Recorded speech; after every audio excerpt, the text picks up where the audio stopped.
That's the list that I'm working from. The ones that say done were completed, but there are some that haven't been done yet.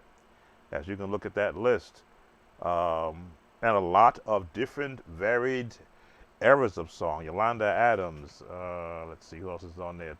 Dorothy Norwood, Todd Mulaney, um, some were done. Walter Hawkins, let's see. Ricky Dillard, There Is No Way. Now I've heard it, the version of it, but we may get to that one. But as you can see, that's not the full list. That's as much as I put on the screen so that you can see it. There's more. There's more. That's the last one that just came in a day ago. So I'm going to try and work on what I haven't gotten to yet. At the top, I'm going to be ready by Yolanda Adams. I'm not familiar with that song, but then you'll hear the song in the background and see how I apply the concept of,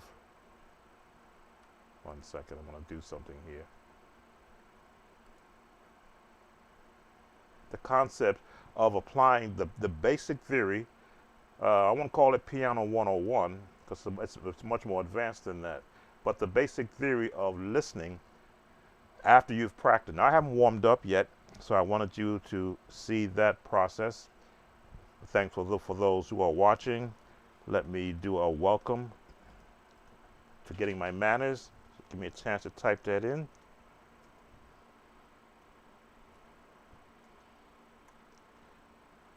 Into the chat. Of course, you are invited to leave your comments and your requests. I sometimes will stop in between what I'm doing just to answer a live viewer request. Sorry, I can't offer you anything to drink, but I do have my water on tap.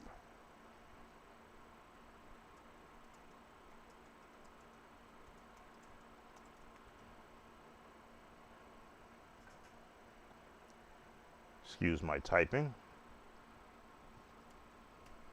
And welcome those from my Facebook page, as this is being shared to my Facebook page. As always, you are invited to come to the YouTube page if you have a question about the process, the actual concept that I use. Glasses are a little dirty. And a request. Of course, I'm going to be more conscious to get the ones that I haven't gotten to yet. Usually when I do it live like this, I don't have to make a separate lesson. Normally I would have made 8 separate video lessons, but I'm trying to cut down on a lot of the viewer requests that I'm doing. If you've seen my last 2 video posts, I have finally found a cost-effective AI singing software, which allows me now to create more contextualized lessons where I can now, using a MIDI file, and of course you got to type it in and then adjust it, parameters and all that, but I can now create audio tracks that musicians can practice chords to if they find themselves playing for a singer. So you saw some of the demos that I'm doing, and I'm also still learning the software, so I'm spreading my time out now so that I can also get educated on that software, start creating those solo tracks for musicians. Imagine if I were to take let's see, what are those songs up here, a traditional praise song, and for those who keep requesting for key of C, create that audio in the key of C, of course if they are a Patreon member, because that's who this is being done for, and I can send that file to that person in the key of C so they can practice predetermined chords for. Again, the wheels turn constantly. So let me get into my warm-up. You can watch me warm up so that we can get to the first video. Now, who did I pick for warm-up?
just noticed I'm doing all this talking and my audio for the microphone was shut off on this page. So you missed a lot of conversation, which probably you would never learn from. So back it up. Generally what I do is I pick a key that's going to be comfortable for me to warm up in. So it doesn't have to be C. As you see, the hands are still tight.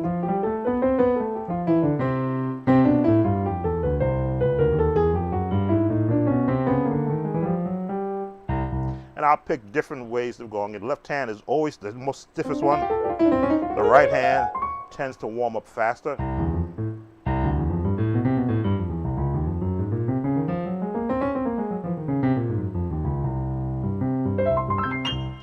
But I just want to get limited up enough so that I can start the lessons and of course hear all the tones of what I potentially will be learning or hearing. I'll go in a different direction. I'll run my chords because I never know what the song is going to contain.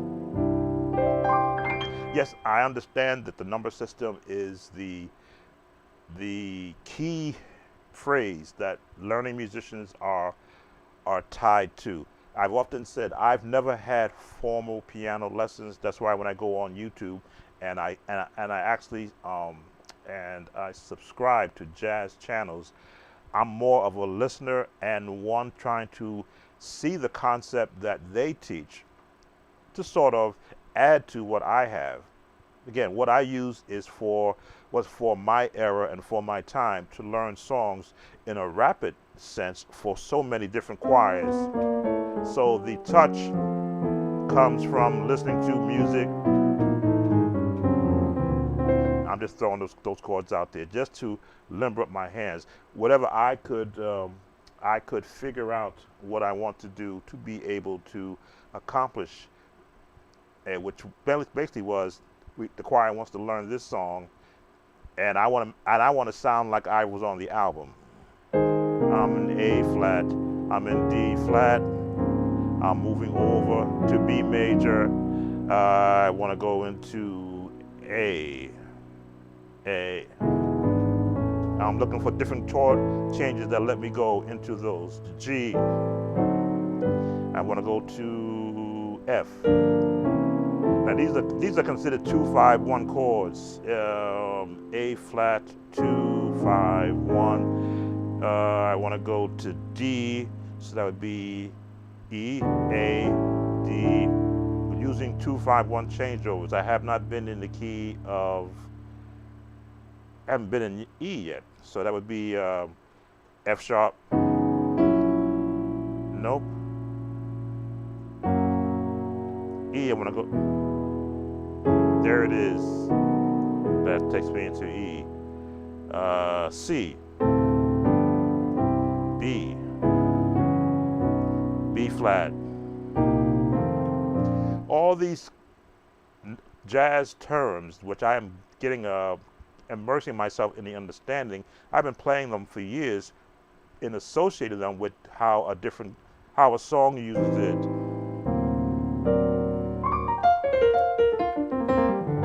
Still working on my riffs. That's from practicing scales.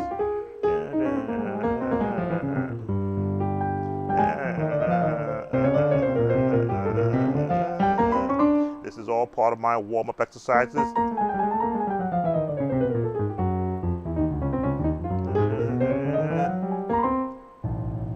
C, and then of course the different chords.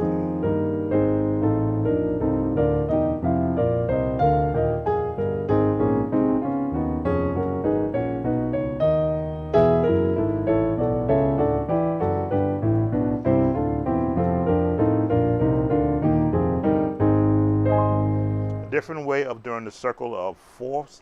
It's the path that I've learned just from watching and listening to so much music.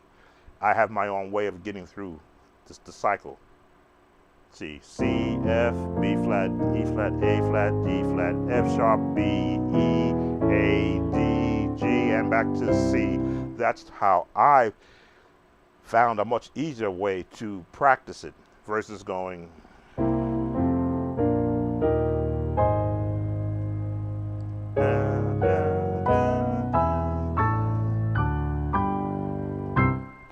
I find a lot of different ways because the more notes I play, the more tones I can ingest. So I think I'm warmed up enough. Usually I said pick a song that you're familiar with that will help to settle you. So let's try to pick something that's current today that you would recognize that won't uh, antagonate YouTube's AI, because it never likes it when I play a song exactly the way it sounds. So pick up something from Kirk Franklin. Reason Why I Sing. Someone asked a question. Why do I sing? I'm watching the chorus. When I lift my hands to Jesus, what do I really mean? Someone may be wondering, so I sing that song. When I sing my song, sometimes I may be crying, but nothing's really wrong. I sing because I'm happy. I sing because I'm free. His eye is on the sparrow. See, that's the reason why I sing. Glory, hallelujah.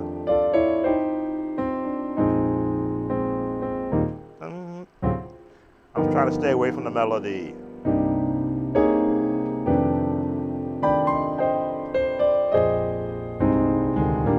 Change key. That was in D. Now I'm in E major, because the challenge is to do the same song and the same chords in a different key.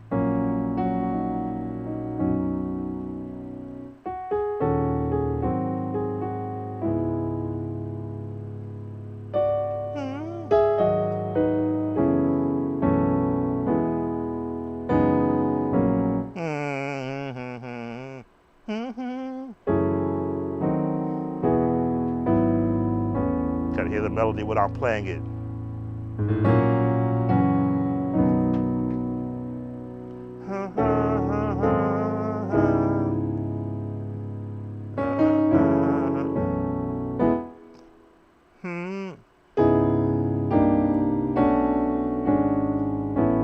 The different progressions.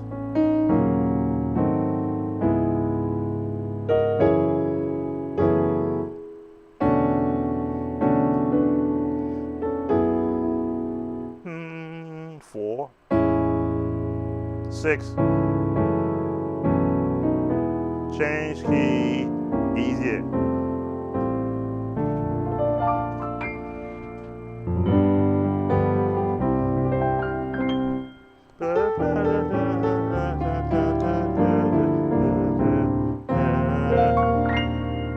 All right, that's enough of that. Again, just from a warm-up standpoint, I need to be able to train my ears or test my ears and my muscle memory to see if they're in place. So let's go back to the song list here.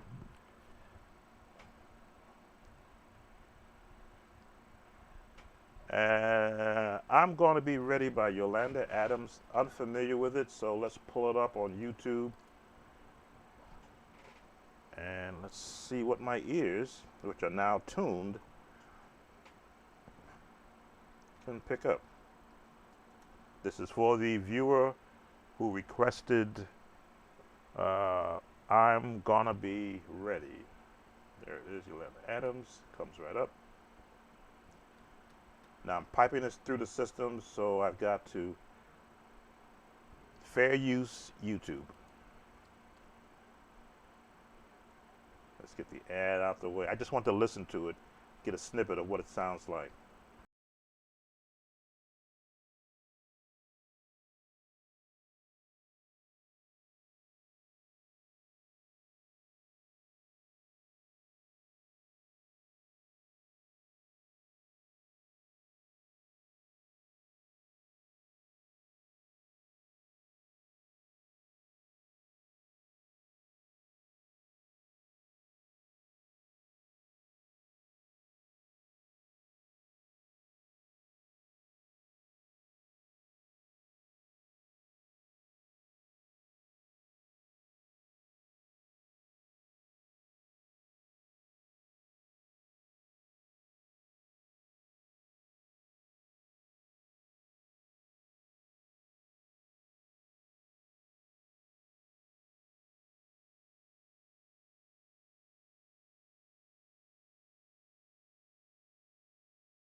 One. Okay, so now to repeat.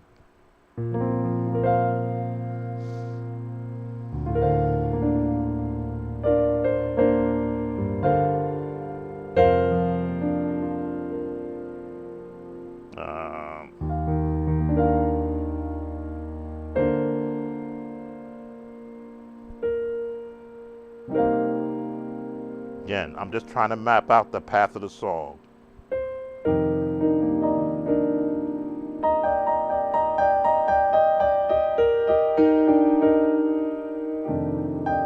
All right, listen some more. Let's map it out. Once One. I surrender, I won't dare look back. 'Cause if I do, I'll get off track. Move ahead and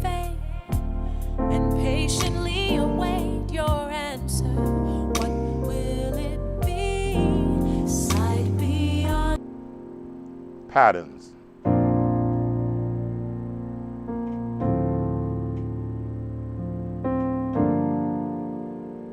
There's a chord that they put in there.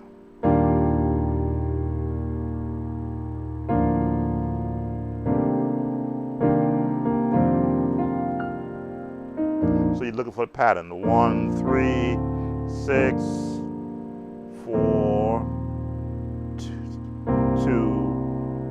I may have that wrong, but it repeats. 1, 3, 6, 6. For me, prepare.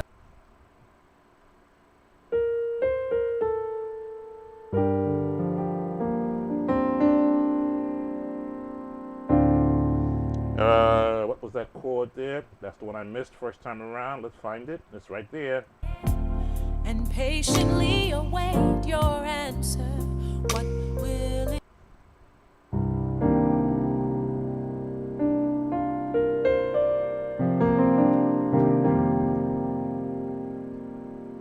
be? Sight beyond what I see. You know what's best for me.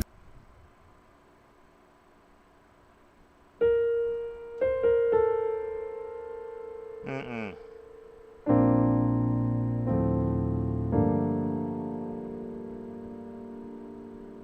Mm-hmm. Okay, that chord is eluding me. Let's find it. It's right there. What will it be? Sight beyond what I see. You know what's best for me.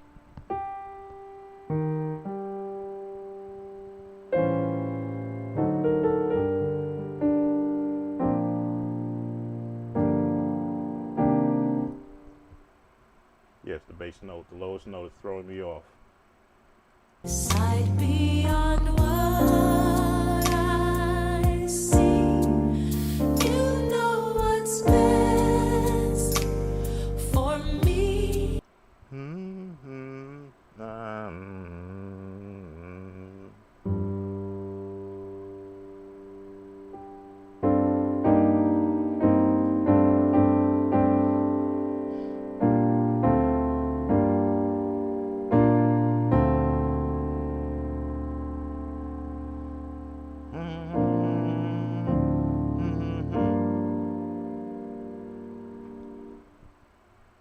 I hate these chords. Sight beyond.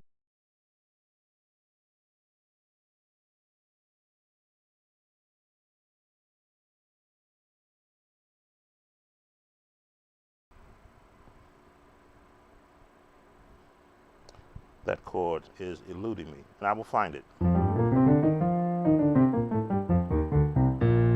This is why I have to clear my head of every song I've ever done so I can hear a non-traditional change.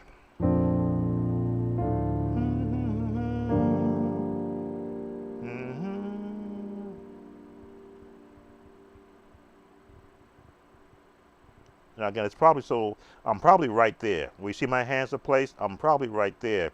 It's a matter of changing a chord change.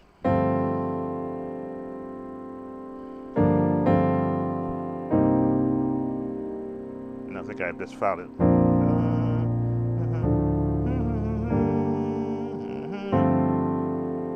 Is that my chord I'm missing right there? Let's see if that's it. Move ahead in faith and patiently await your answer. What will it be? Sight beyond what I see. You know what's best for me. Prepare my mind. Prepare. That last note, the lowest bass.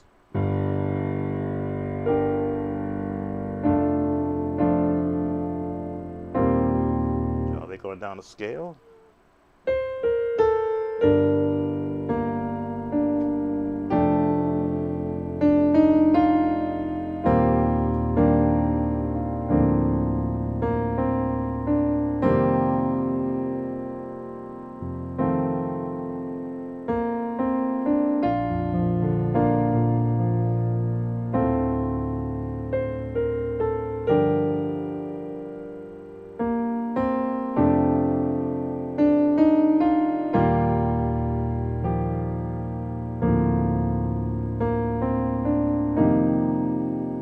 Welcome, Jeannie. Atlantic City.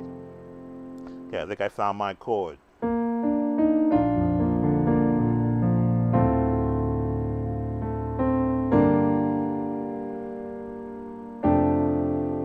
And that's the chord I was looking for because the bass is just going down.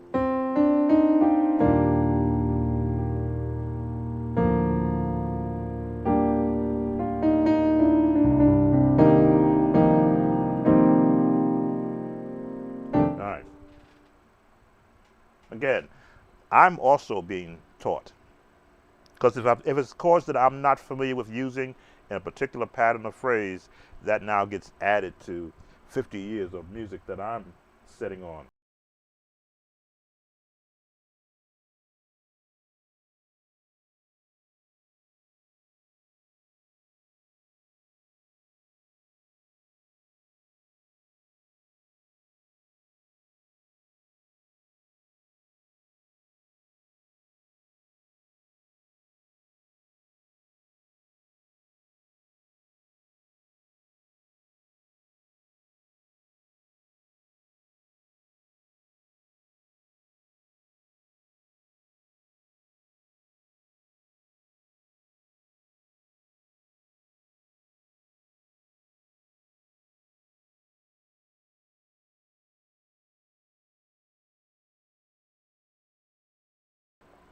Is this a Sunday morning song for your church service? Are you going to do this song during altar call? No.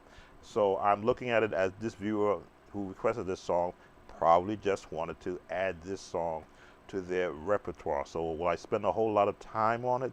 No, but enough so that I give the viewer an actual starting place, a place to say, well, I'm hearing these chords, but I don't know what key it's in.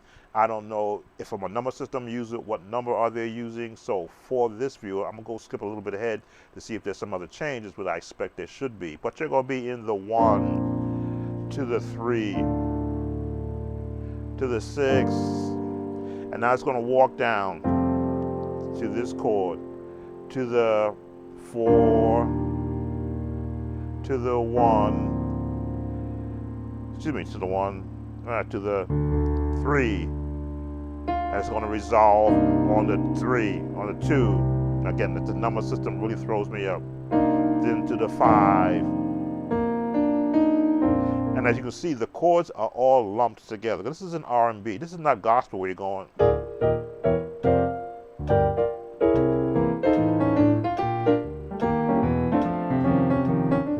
Sometimes I actually prefer that style because that's where I cut most of my teeth on.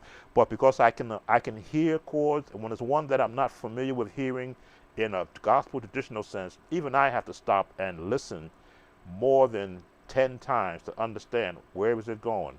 Like I couldn't understand from the 6, then they just went again all these clustered chords, which are in the R&B family. But it's still good. Why? Because it's still music.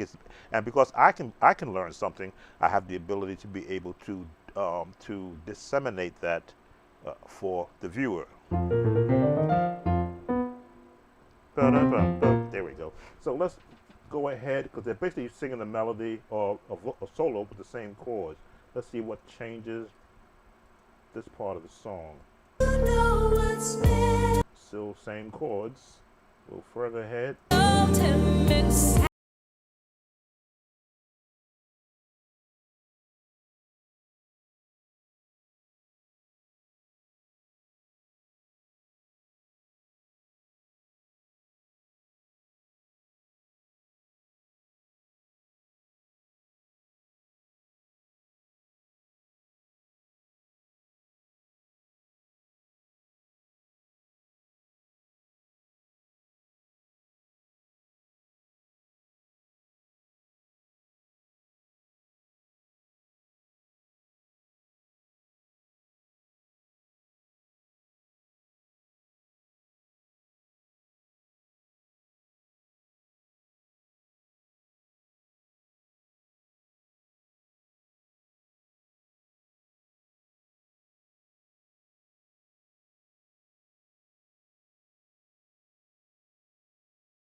Yes, it is in there.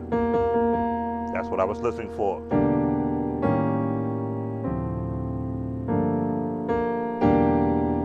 And why is this chord important? Because it's still staying within the scale, but the change is this. That's what's giving it that classical sound, which means you'll be in a jazz field.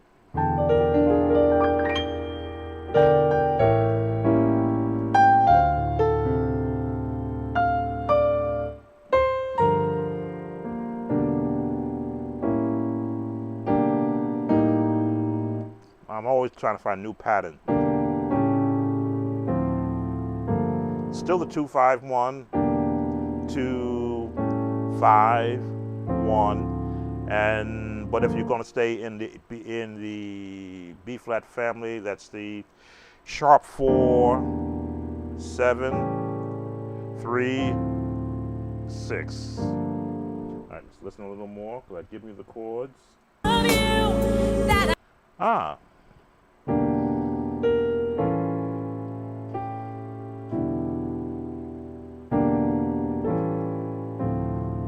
So they're taking a different path than what I was doing. In this case, we're going to go from the sharp 4 to the 7. What chord I'm calling that? 3, 6. Listen some more. Oh. Okay. Sometimes you listen to the whole pattern before you start mimicking.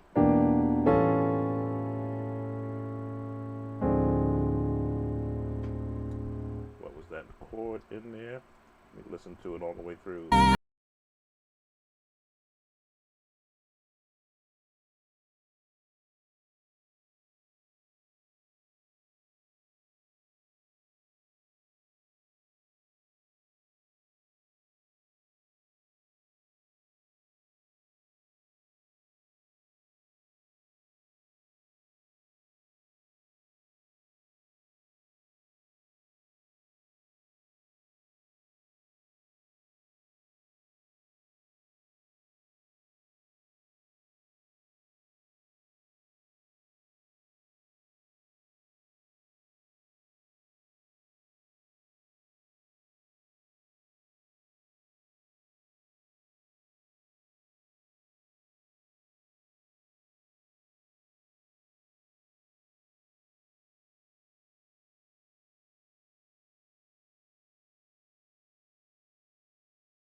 All right, so that's the patterns.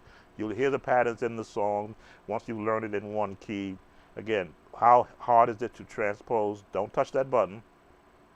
Look at where your chord placement was in the previous key and just shift your fingers up to the next key. If you don't practice in the B major scale, start doing that. Yes, so this is the, and I gotta wash this song now out of my head. That's why I'm changing the page. I'm gonna go to the next viewer request. Not traditional. I'm a diehard traditional former Pentecostal Baptist United Methodist musician who learned all the styles of music that was appropriate for my era and for my time. This, when you start morphing into the crossover songs from a gospel artist, that's like throwing in a monkey wrench of what you've been used to doing. But as you see, the more I spend time with it, the more I begin to peel back the layers from a theory standpoint of what I'm listening to. So I'm making sure to look at the comments. I believe I welcome the one person that came in. For those who are viewing, again, my name is Sam Tolbert, Sound of Joy Music Services. I have been on the internet since 1999 in the AOL dial-up days. Let me just change it. Since the AOL dial-up days, I've been out here providing MIDI files and information to assist musicians who are in a local church who find themselves thrust into the position of a church musician, and giving them real-time instruction for free, mind you, for free, because I'm one of those musicians who the older musicians of my era did not want to help. They would stop playing. They would turn off the organ if they were by the organ. They'd push in all the drawbars.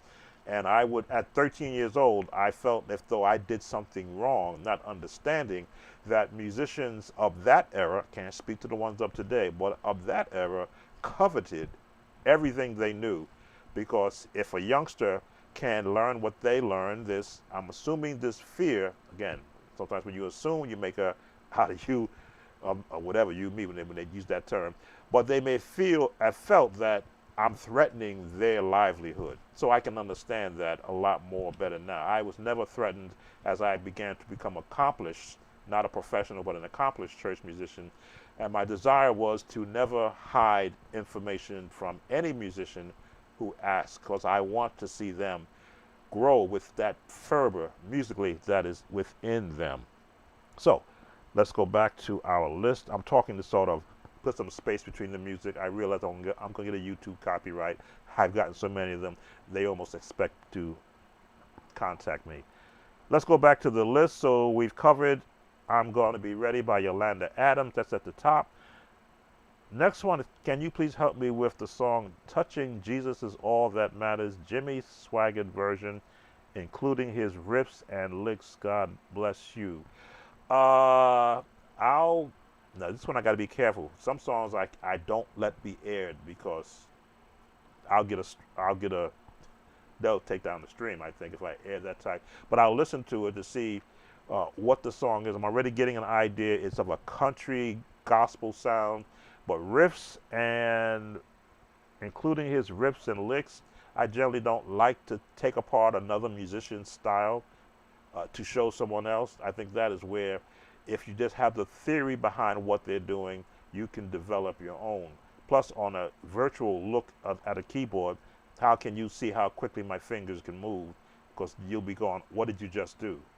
But I'll listen to it. So let's see, that's Touching Jesus Is All That Matters. Never heard this song before, but there we go. But now they wanted the version of Jimmy Swaggart. All right, here we go. Okay. Now let me just cut that so that you don't hear that. And let me remap this sound so only I hear it. Give me a chance to do that.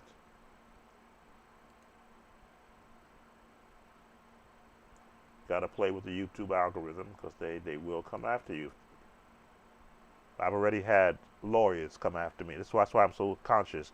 I've had lawyers come after me and want to take my channel down because of a video I did back in 2008 playing I Love You, Lord, Today. And I'm like, hold on, 2008? And you want to take my channel down for that? Yeah, I got a copyright strike.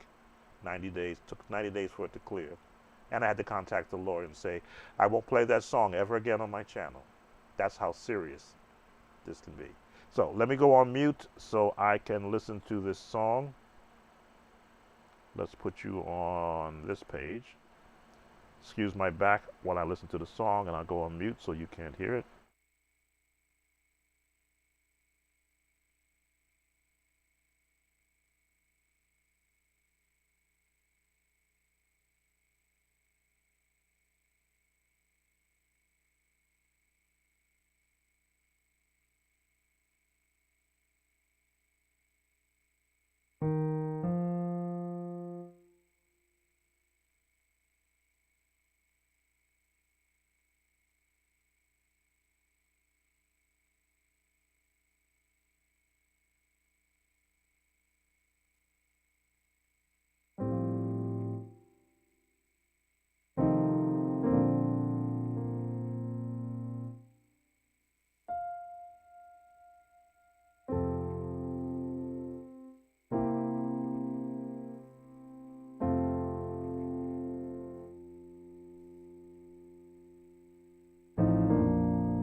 All right.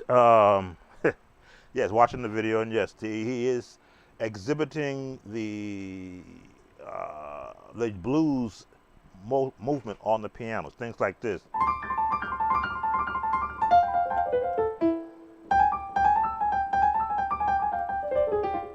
And the speed of the song is of a bluegrass.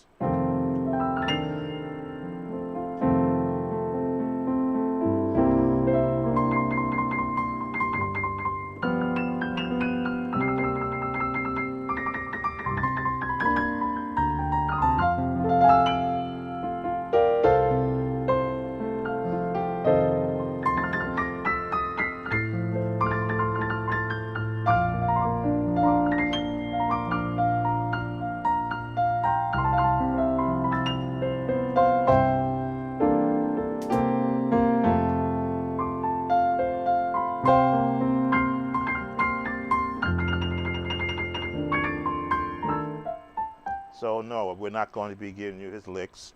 Again, I'm just showing what's happening in the video. Practice your scales. Practice your octaves in scales.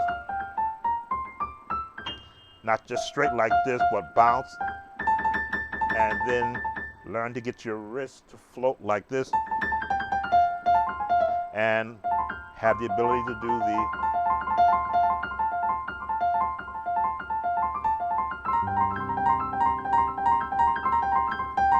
forward, up, down, up.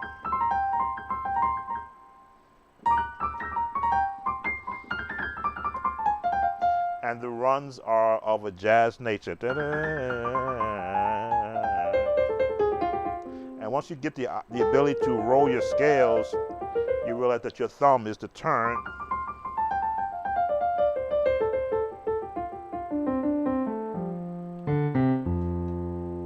Yes, they would have come after me if I'd aired that one. So this is for the viewer who requested um, the licks and the touching Jesus is all that matters. The 1, 4, 5 chords are not hard to break out in this song, but it's the licks that you'll have to spend some time in scale practice and then piecing out how he's, floating across the keyboard. Let's go on to our next. Let's see, I've caught that. That's done. Did I do? Please do the Your Great Name, Todd DeLay. Did I do that one? I know I did the Victory Is Mine because that was quick. Your Great Name. Let's see. Did I think I may have done that one in the last live? If I did, I will have seen it. It will show that I've watched it. Okay. And generally, I don't like doing a live. I like doing the album because you get a better professional. Okay, it doesn't show that I've looked at it ever. So let's change our sound. Fair use for educational purposes. Let's see which one I want to pick. There's so many lives. I hate doing lives. I like doing the actual album.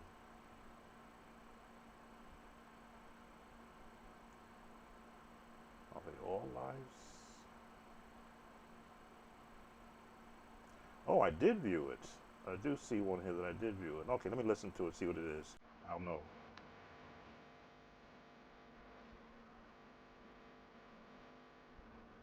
Oh no, that's not it. That's King of Glory. But it says Your Great Name on it.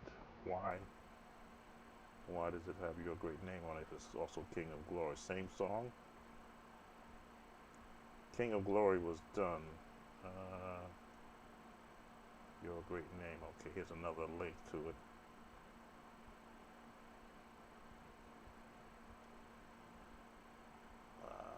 Boy, I hate lives. I like to do it from the album. Orlando.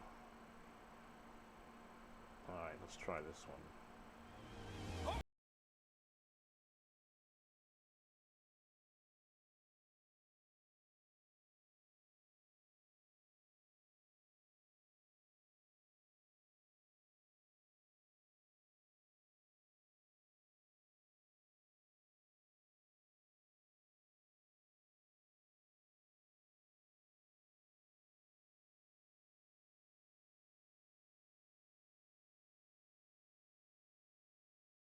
That's my key.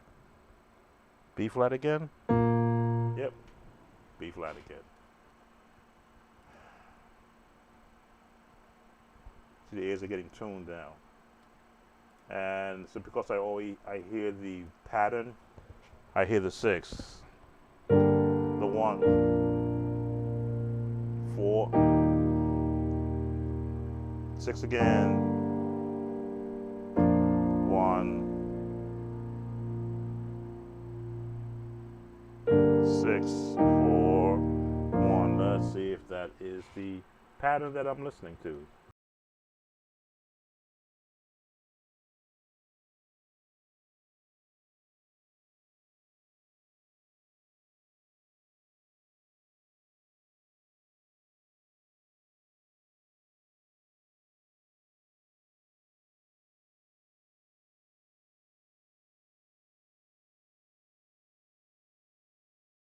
Not traditional gospel, so I gotta go think.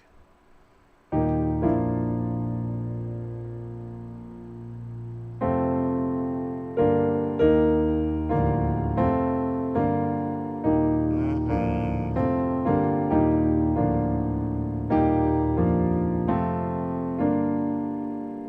listening to the bass note because that's giving me my path.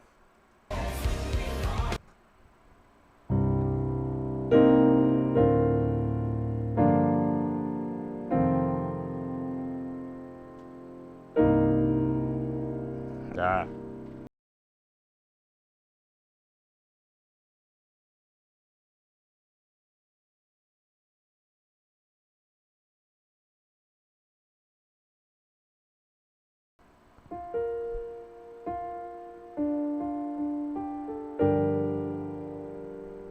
Six.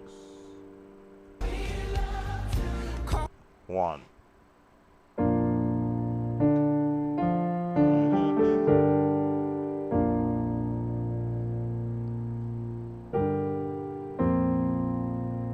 You know, you have to eliminate the traditional chords and go to the off chords to get that sound. Okay, 6-1. 2.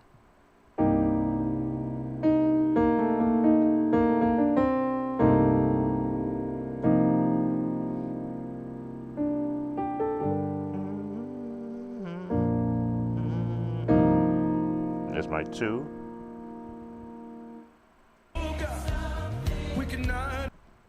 4. Again, what's the difference? It's just the tone. And yes, this chord is in the scale.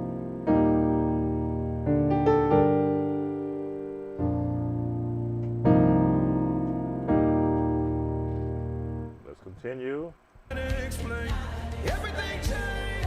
Repeat. All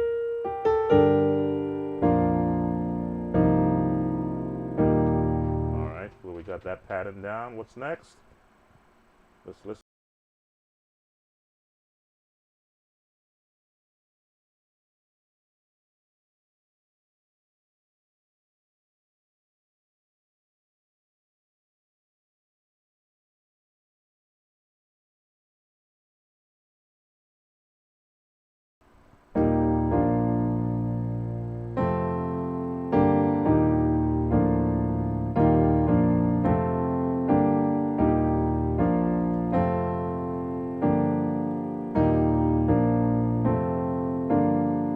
I always try to simple it out. 4, 1, 4, no, 5, 6, 4, 1, 5, 6. All right, that's where we are right now.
Is in the scales. There's nothing crazy in it. None of those no 2-5-1 progressions at all. It's basically hanging in the 1, 4,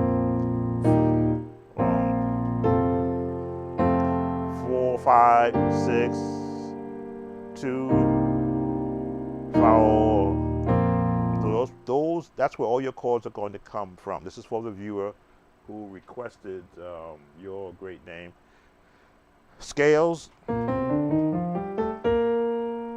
I'll go, yeah, well, one octave up. Once you hear your scale notes in your practice sessions, when you go to sit down to a song like this, that's the first thing you want to hear. Are they using the notes for chords that's in the major scale? Now, if they went this, now they're going outside of the major scale to different progressions. Those are the extended chords. But this song is staying within the context of the major scale. It's just how they are addressing a chord. Instead of doing a one like this, they're doing it like this, which is a sus. Oh, I'm sorry. I am so sorry. Somebody should have said something. I didn't have this up. I'm just looking at it. I'm saying, why am I seeing, I'm doing all this playing, why am I not seeing the keyboard? Again, if I don't keep my eyes on my monitor, I don't know. Okay, so I'm going back. The 1, this is going to be the 2, this is going to be the 4, and this is going to be the 5, and this is going to be the 6 when you hear these chords. So this is where this song is revolving around, those chords. Now, how do you get comfortable playing those chords? You have to play with them. Let me see. As you can see, it kept the chord the same, but I changed the bass. Chord still stayed the same, but changing the bass brought a whole new flavor to the chord.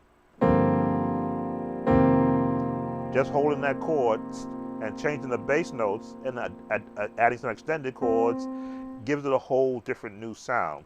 But these chords are found in the major scale.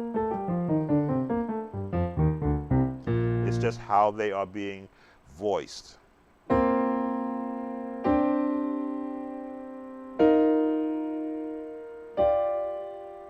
All these different voicings.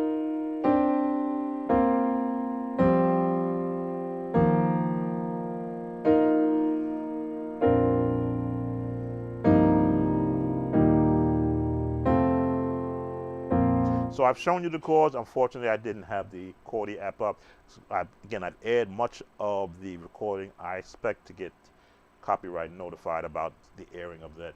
But those are the chords for the viewer who requested that song. Let me pay attention to what I'm doing so that I don't mess that up again. Welcome Sub-Zero. Welcome Gold Star. Welcome Butterflies.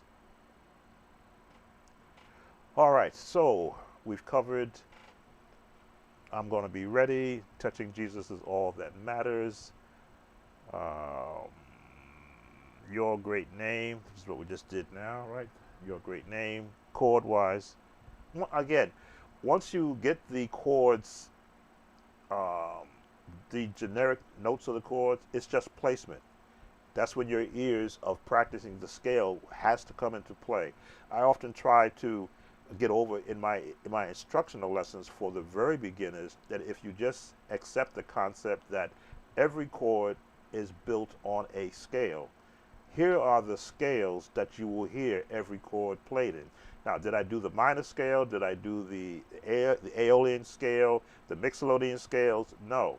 But if you know the process of where those scales are found, they are found in the major scale, just changing one note, changing the starting point of your scale, but playing the same notes through are all the other scales, where you be, except for the minors, of course. Minors has the sharp or the flats on the third and on the sixth sometimes, depending upon what scale you're in. But you will find that when you're searching for a chord, it's built on a major scale with a change, either sharp or minor, in one note in that scale. So it makes it that much easier to find the chord once you know where the highest note is and where the lowest note is. Always trying to have a teaching point. All right. Give him glory, DeAndre Patterson. Did I do that one?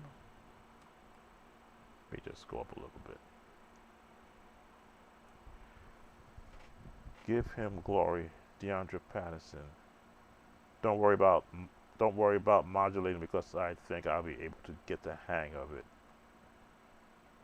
Give him glory. I don't think it's not ringing a bell. But again, I wash songs out of my head so that I can go to the next one. Give him glory. Okay, it came up, which means I may have did a search on it. No, I did not do this one. Oh, yes, I did do it. I see where I listened to it. All right, let me hear what it is. Thrive It is a full. That's an ad. Let's let the ad pass. Usually when I do them, I have to mark it done so I don't go back and do it again. But I did view it, so I may have just listened to it. Let's see what we got here.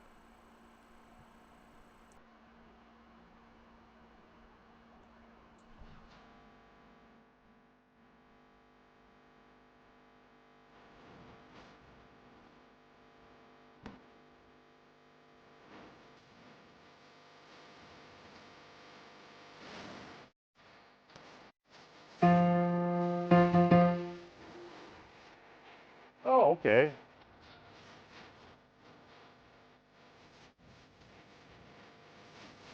All right. All right. Key of F. Let me change my page this time. As you saw, I was able to find it right away. And I hear the pattern already. It's a praise type of song.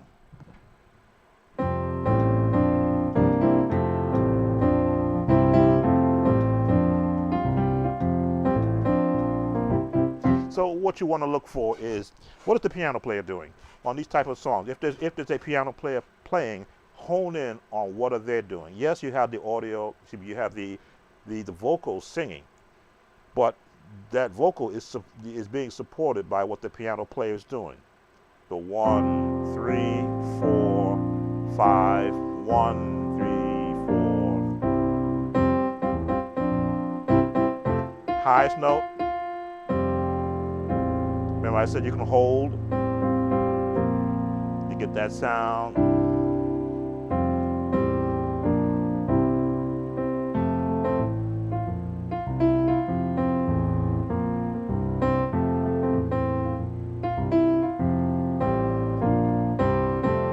So your left hand has to be able to, if you don't have a bass player, which I'm finding a lot of the younger musicians now, they work in a team so that they don't have to work so hard on doing the bass. They just want to do all the, the trickery. I'm from the old school, no bass player except for your hand.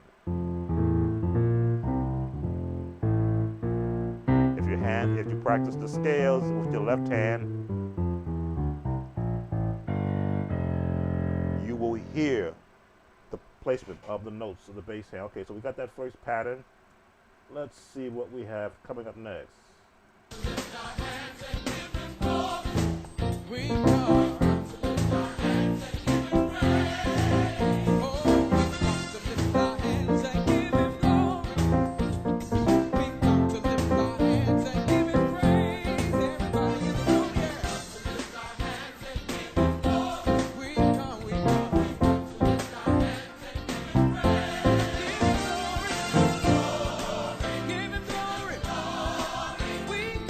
Okay, 2-5-1 or 4-1-5. Oh, 5-5-1-4. Okay, I'm still learning the jazz nomenclature.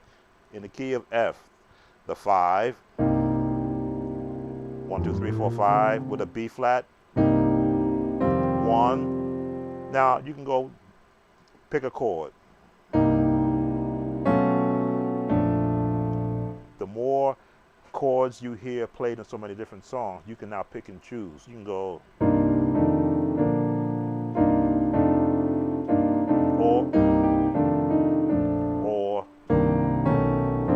or extend it out. So we know we're going to the 4.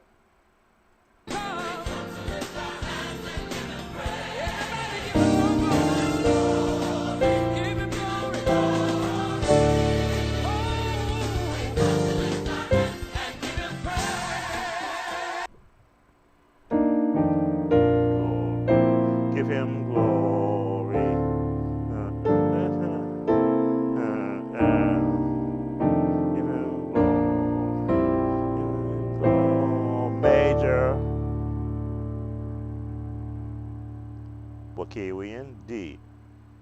Da.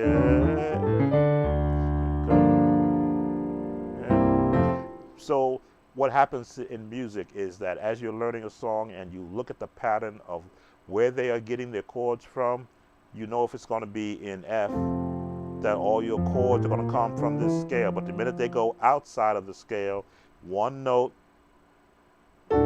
out that's in the scale, that becomes our major. Now you're in the D major scale. So now you can go to D major and do the chords if you want to extend it. One note down. And you're right back in the key of F. So yes, learn all of your scales so that when a songwriter or composer takes you out of it, all of a sudden you go, oh, okay. Give him glory, give him glory, staying in the scale of F. To turn, give him glory, give him glory.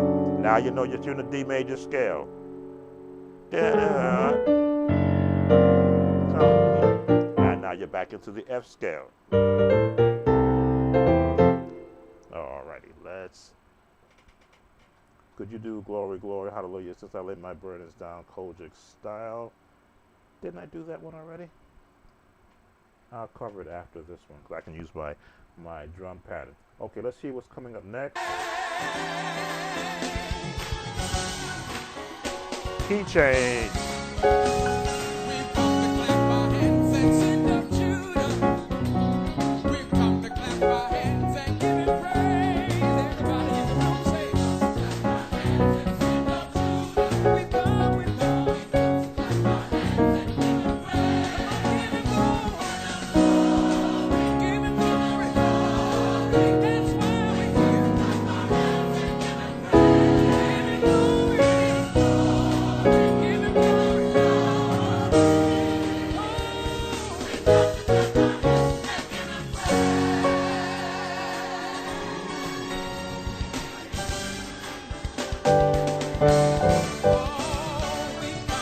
All right, so I believe in the request they said don't worry about the key modulations, they can handle it.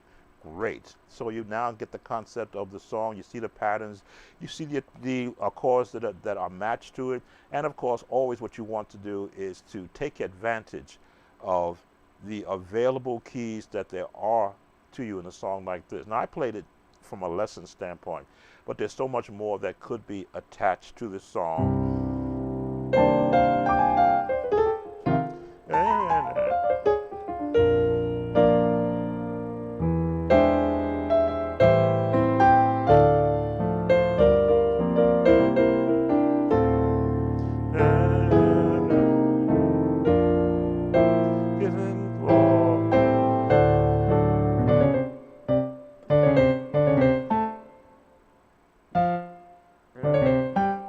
There it is.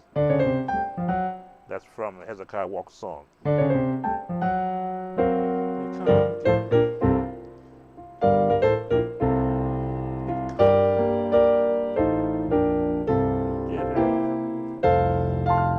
All right, let me stop there. We have a request of a live viewer, Gold Star, one of our viewers who come and give us some content or comments every time we go live for could I do glory, glory, hallelujah, since I laid my burden down. Kojic style. Kojic style, again, I was there in the Kojic era of the changeover. And by changeover, I mean how as the older pastors began to age out and the newer elders start to be merged in, they listened to the popular music that the older pastors basically shunned. They didn't want to hear Andre Crouch, Hawkins music, so much so even really James Cleveland. These because I came up in a church where the in my era the pastor was in his late 70s. and he didn't want to hear. He wanted had nothing to do with the Hawkins music. Oh, couldn't sing "Oh Happy Day" in my era coming up as a young musician. So I learned the song the way it sounded on the album and could not play it in church. But that did not stop me from adapting all those changes from all the other songs in it. So Gold Star asking for "Glory, Glory, Hallelujah." I have the Cordy app from C-Dub, the hoop triggers. There is a link for that in that. We're going to go to E flat, and we're going to do this real quick in a Kojic style.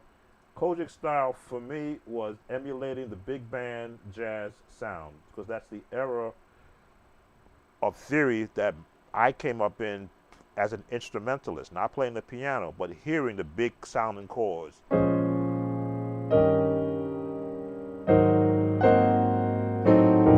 So let's get this going.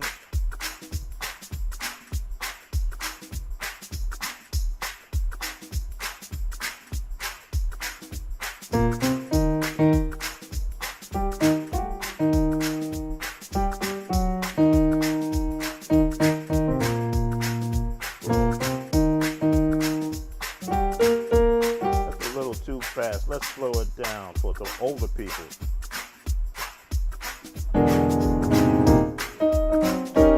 And let's put some background vocals in this.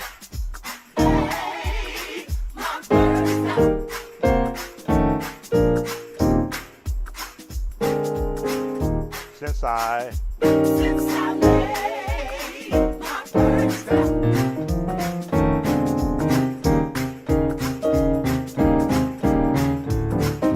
Since I laid my burdens down.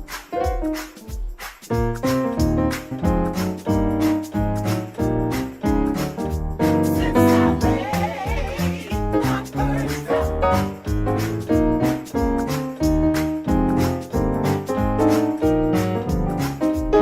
I laid my burdens down. Bum, bum, bum, bum.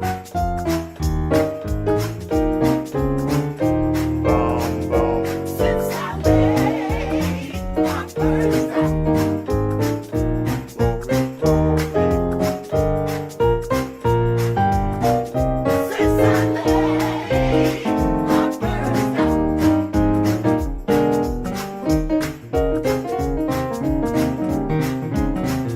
Since I laid my burdens down. This is what I did.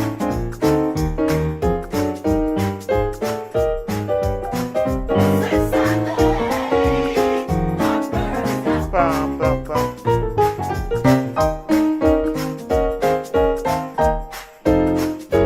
Since I laid my burdens down. Hallelujah. Since I laid my burdens down. One more time. Since I laid my burdens down.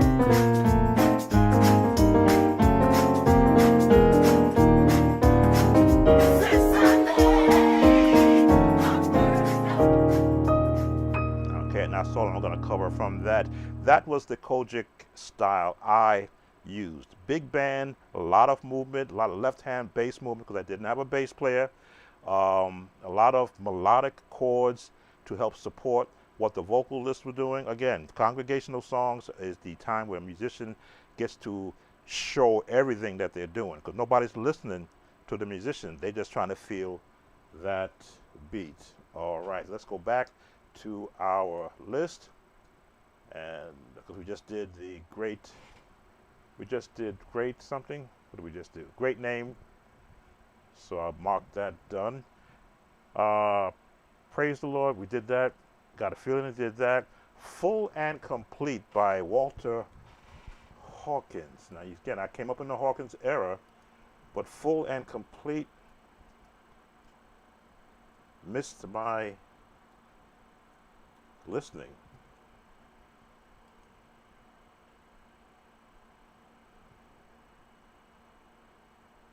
No, but I did review it, and it's a long 11-minute video too.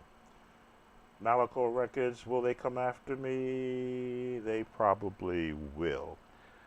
So let me change my listening apparatus for just me, and I'll go on mute so I can listen to what it sounds like and then find the key. This time I will change the page, excuse my side, and I'm going on mute so I can listen to Full and Complete by Walter Hawkins.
All right.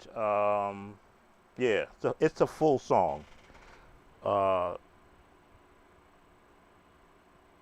you have elements of. I always try to picture where when I hear a certain song or what era that song came from.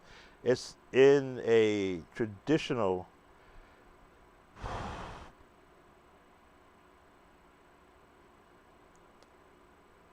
Midwest sound. I'll go with that because I'm hearing a lot of the what you would hear in Chicago.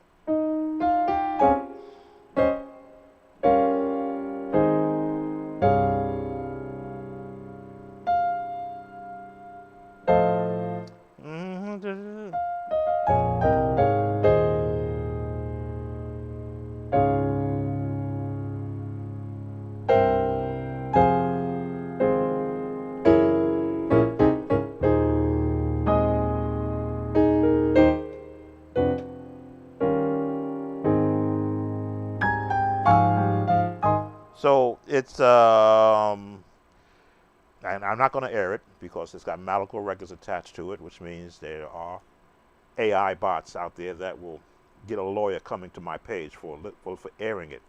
Let me try and play along with it so that I can at least cover the song. It's an era of music that sadly may not even come back. So let me play along with it based upon the song. I can see why I probably did the same thing. As I'm listening to it, I'm going, I remember doing this on a live, I think.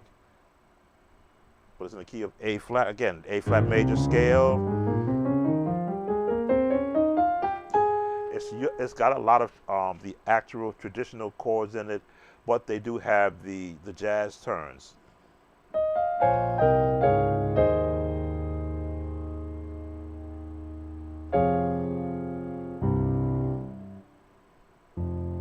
Mhm.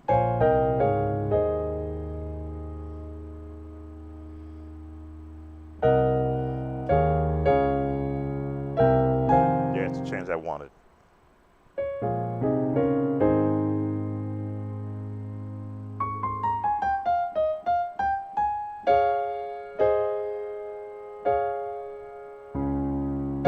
There it is. That's the change I wanted to hear.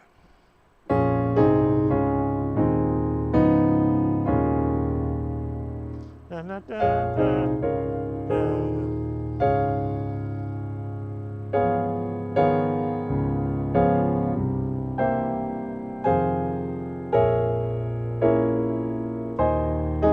So let me play along with it, and then we'll leave it at that. I'm going on mute as I play along with to show the chords. Here we go.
So you got a vivid snapshot, as I do a couple of times, that they actually put ads in while I was playing it because I don't have YouTube Premium.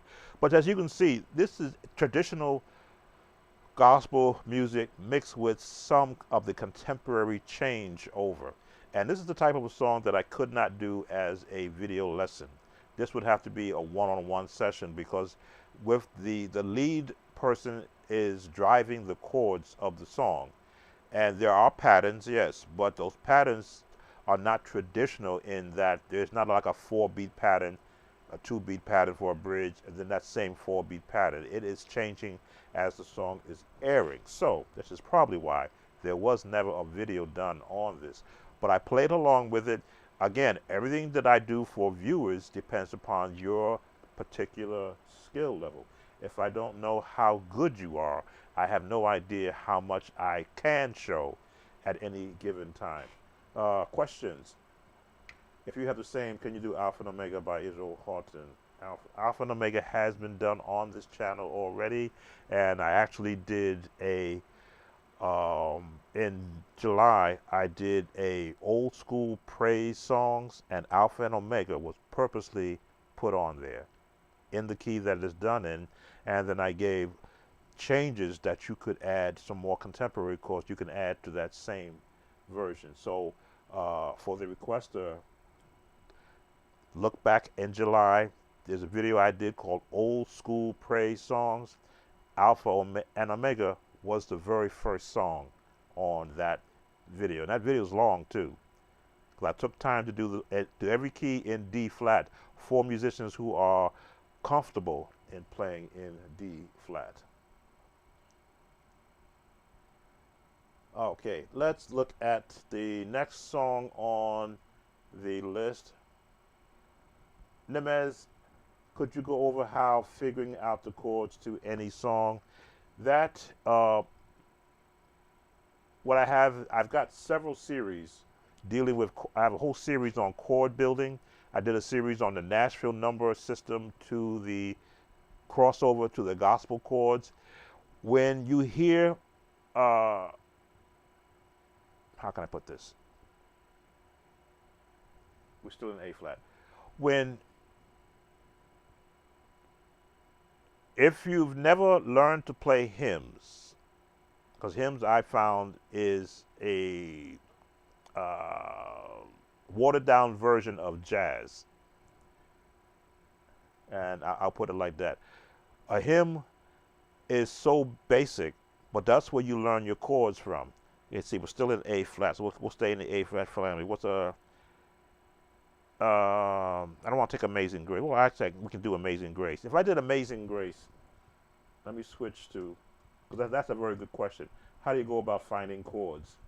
We'll put it Amazing Grace, because that's a song that everybody can relate to. Key of F. That's my scale.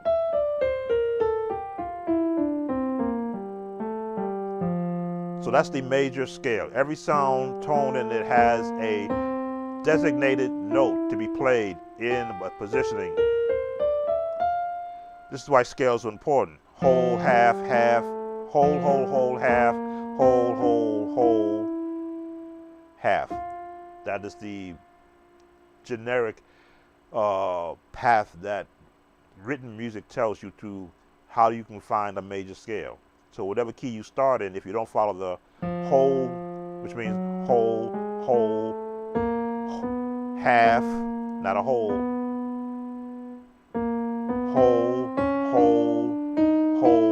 half.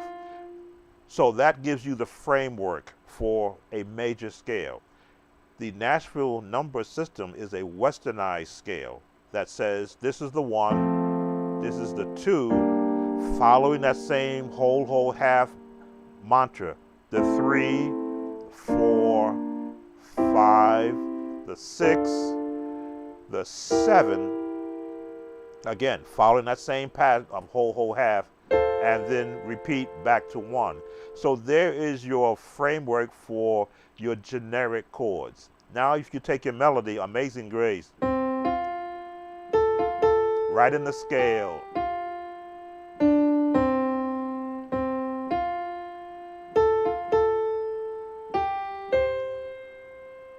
using the scales, but finding a melody within that the major scale path.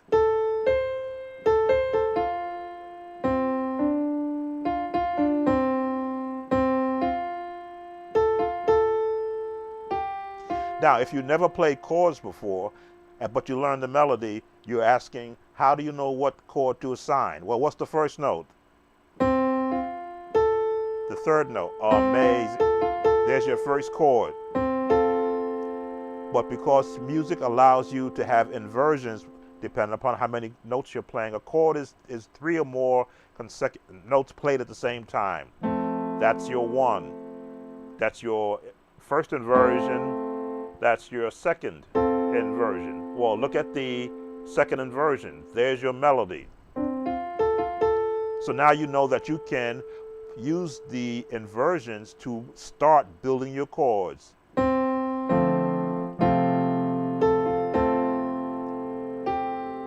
Pick the 2.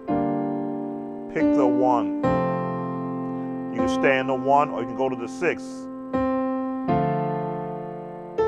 Back to the 1. To the 4. How do you know that's the 4? 1, 2, 3, 4, 5 rather, an inversion. So it becomes now a what sounds appropriate. How well do you want to mix your basic chords together to give a pleasing sound? Because chords and music is all about having a what is it I want to use? A transfer of emotions from the player to the listener.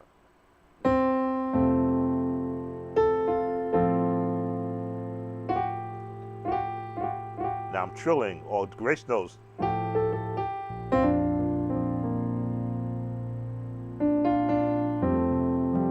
I'm transferring emotion.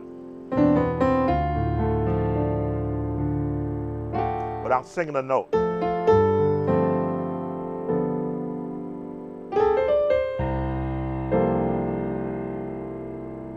Now adding that lower note gives me a bottom. Changing a note.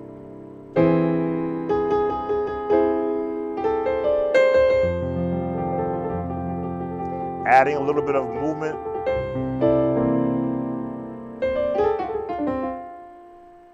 Yeah. Now adding an element of a, what do they call it, a dominant 7th. Because that's going to take me to the 4. A minor. Now I put a minor chord on my 4 rather than a major chord because those notes are available to me. A diminished chord.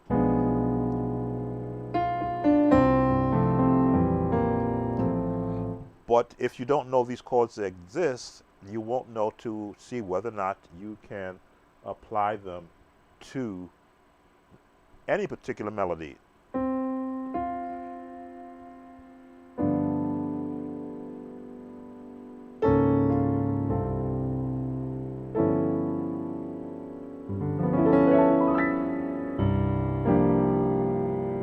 Resolve it.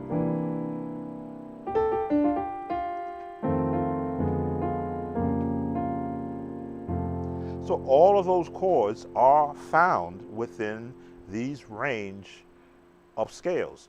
What I'm doing is I am picking and choosing based upon the practice method that I use in practicing chords in every key, because I've been to almost every key with those chords. I'm picking and choosing which ones I want to use to support a melody line. Now, I've often watched musicians have a conversation that, well, if you can play the number system, you can play any song. And I always question, well, if you're going to be locked into the number system, what happens to all the other chords that are available to you if you're only going to do the 1, the 6, the 4, the 5, and to go back to the 1. Yes, you can play and support a generic melody, but when it gets to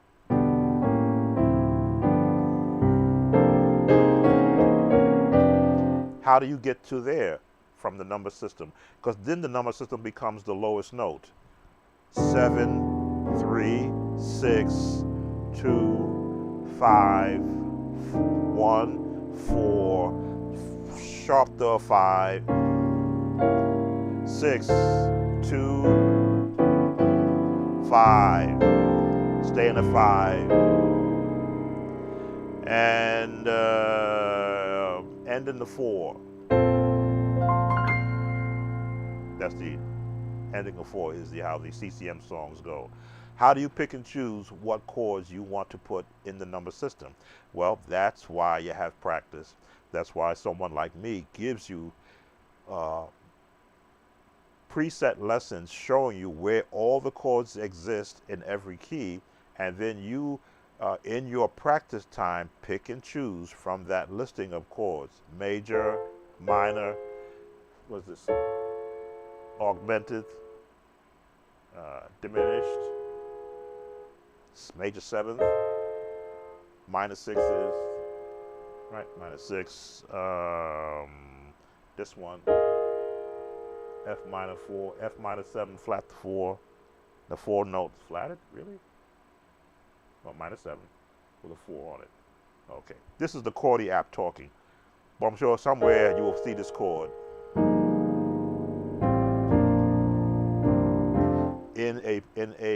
Used in an actual particular key. The more chords you get under your palate, under your belt, within your framework of your mind, and that you practice, as you saw if you were here, and you may not have been here, Nimitz, when I began, I always worked with scales, octaves, arpeggios, and then I start running a particular song in my head that has a cross section of chords that I might be hearing as I'm actually doing the breakdown. And then I wash all that out of my head so that my mind can be clear, but my hands are already warmed up and are used to hearing a particular pattern.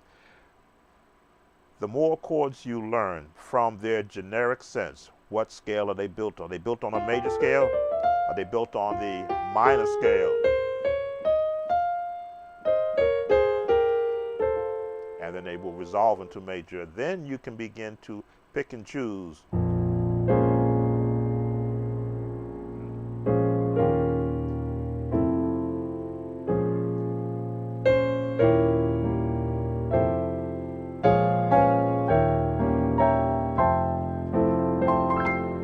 Pick and choose how you want to attach chords on a song.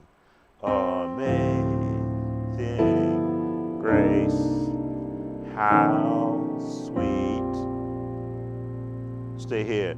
The sound 2, 5 to get to the 6 that saved a wretch like me. Go outside of the chord. Then resolve back into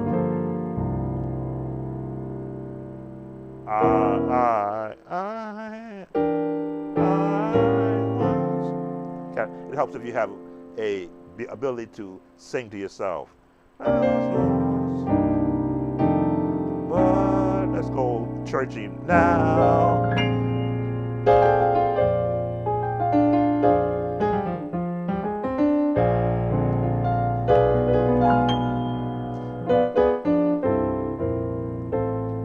Classical.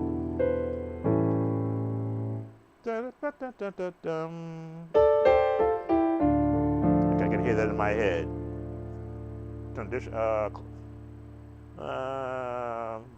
Gospel, no jazz. But now that's the chord I wanted to use, but build to it. I and straight chord.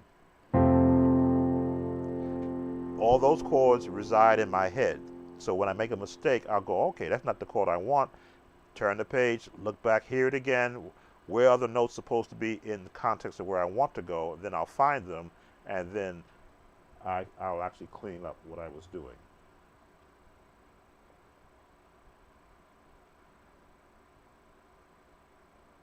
So that's how, and when I'm learning a song or someone else's technique from another site, I'm adding that to what I already know. So when I'm listening to any song, I want to first hear what key it's in, and then where they're going to pull their chords from. Are they going to pull it from the major scale, or is there going to be some flat, sharp, augmented scale being used to support a particular chord based upon the melody? Of course, the melody is important because the melody is depending on the chords picked to give it that sound to support it. So it all begins to, it's almost like baking a cake, but going out into the field and growing the wheat first. That's what it's like. You can't have a cake until you have cake powder. Can't have cake powder until it gets processed. Can't be processed until someone grows it from a seed, cuts it, processes it, puts it in a box, and then you begin to bake it. A lot of musicians, I find, they want the finished product first, but they don't want to go into the weeds and plant the seeds. Planting of the seeds is what I try to do. Planting of the seed is, what scale is that song in? And do you know the major scale? Okay. 1 scale. Do you know the minor scale? 2 scales. Do you know the harmonic minor scale? Good. 3 scales. Those 3 will get you through any gospel song from my era. When you start getting into the contemporary scales, those are the eras that morphed away from traditional sound into that urban sound, where you get the Franklin. Let me see. Tiny Desk. Let me see. Yours, Tiny Desk. Tiny Desk. I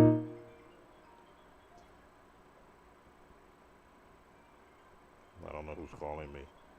Let me tell them. Okay. Let's remember how Tiny Desk from Kirk Franklin went. Tiny Desk.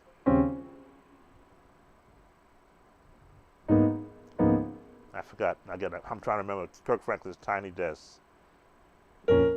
Oh, D flat.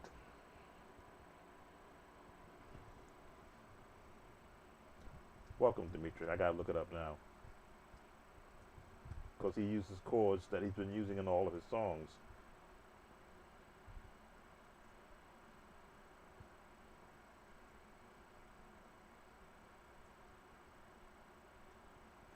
I just want to demonstrate, because he doesn't use, he adds melody around chords.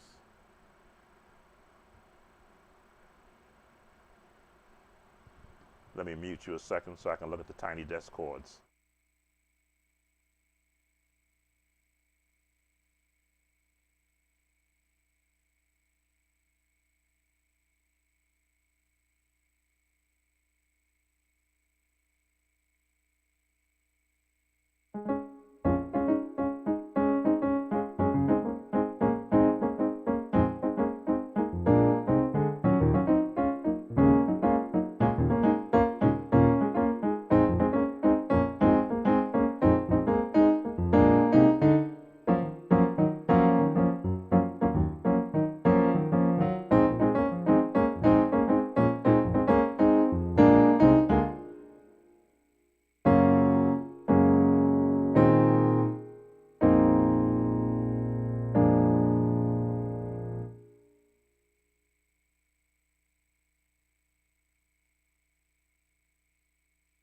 So I had to hit the chords once again.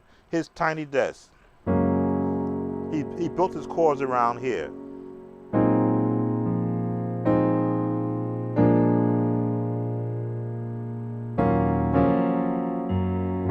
So for those in D flat, the number system, the 4, the 6,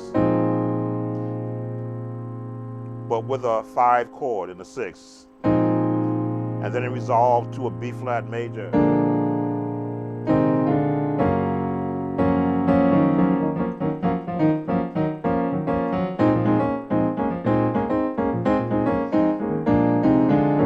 No melody, but he threw the melody on top of that. But those chords are his staple. A lot of his songs you'll listen to, you will hear that range of chords in them. But unless you know that these chords exist,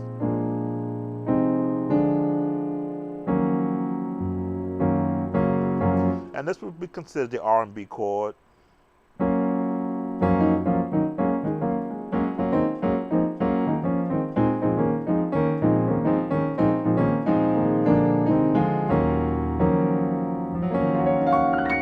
And then you, of course, you expand from there.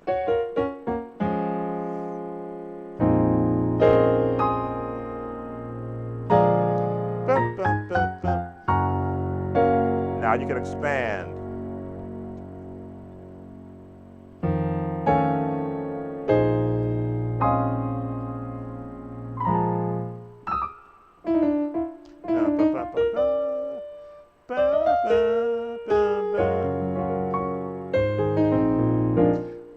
That's what music does. It gives you a framework for you to build on. All right. Let me see. I didn't miss any questions. How did you choose either voicing in your career? Also, how can we easily name chords?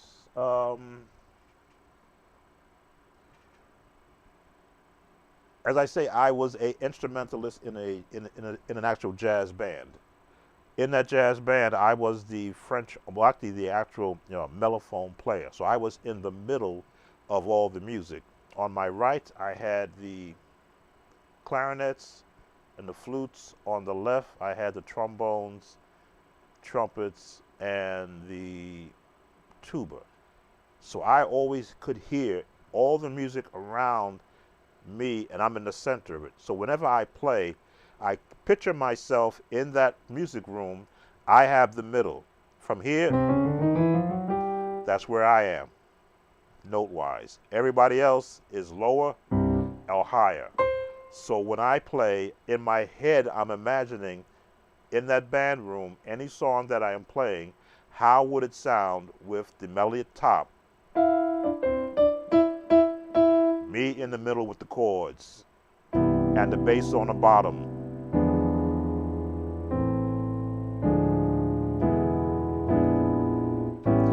Given all the notes that are available to me.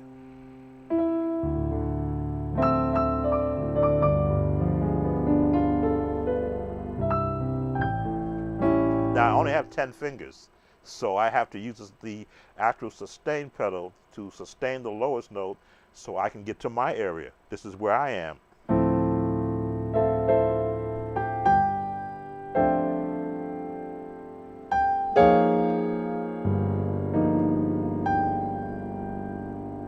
Change up.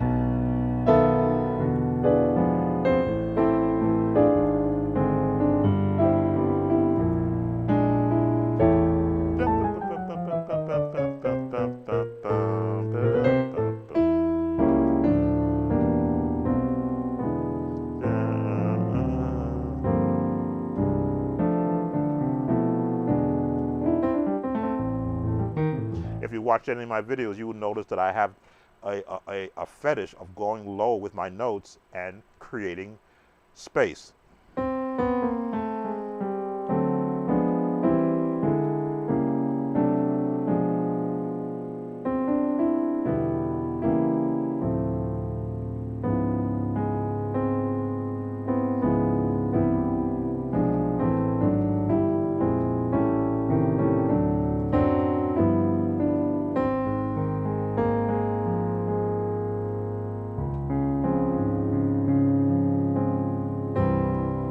And playing down in this range, because I've had to teach men how to sing who don't sing in the tenor range. So if they sing in the low range, I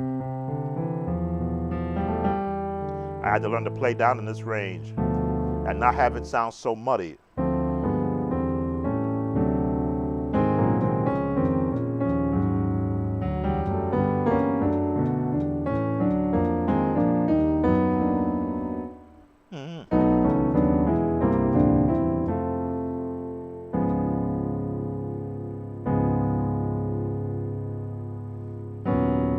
There it is. So I'm a product of being immersed in all different styles of music so that I could apply them and transfer that understanding and that feel of those chords and chording and scales and melodies and progressions onto the piano. What is the best way to practice playing chords with the left hand, Brother Gilliam. Left hand is your right hand's favorite buddy. It's like your side dude.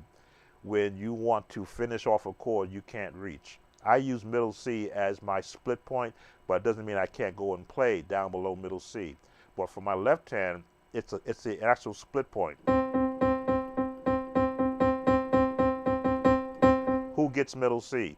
Depending upon the chord I want to hear. If I need to hear a low bass, then the right hand gets middle C. But if my bass hand changes, then the left hand gets it.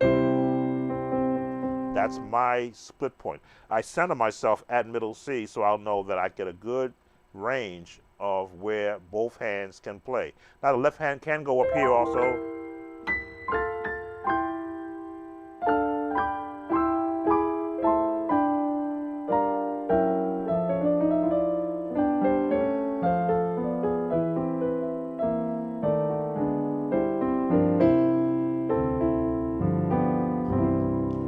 Sometimes I get uncomfortable sitting in this swivel chair because generally you want to position your whole body to get the left hand comfortable. But in this swivel chair, again, it's comfortable too.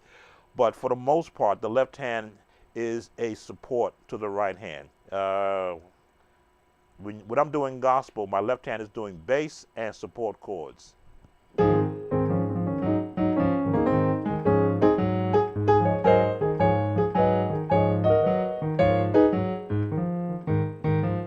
There's my bass, there's my support melody. There's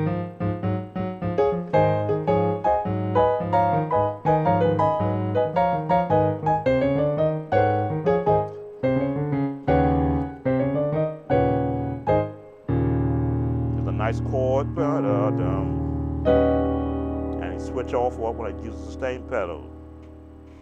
Then it's bass.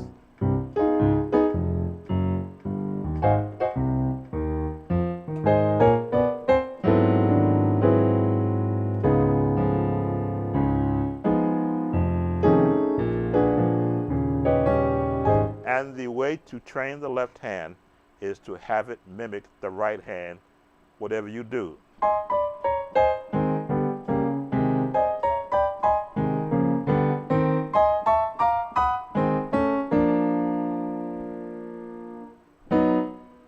Oh.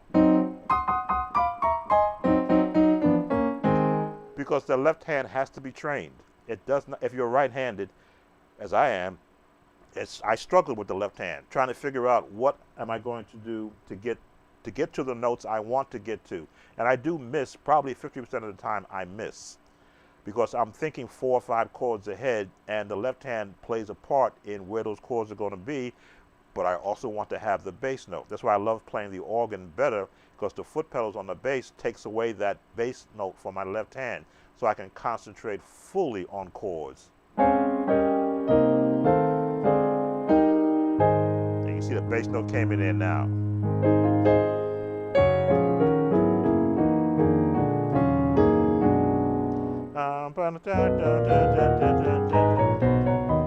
So now I got the left hand doing bass with some support chords on the bottom, so it doesn't sound so empty.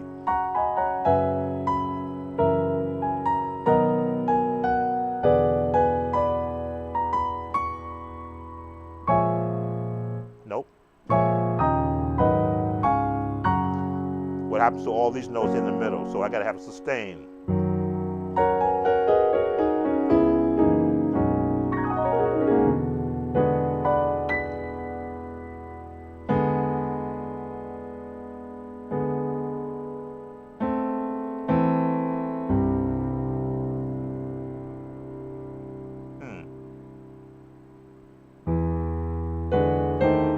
That's what I want to hear. So, best instruction for the left hand is scales.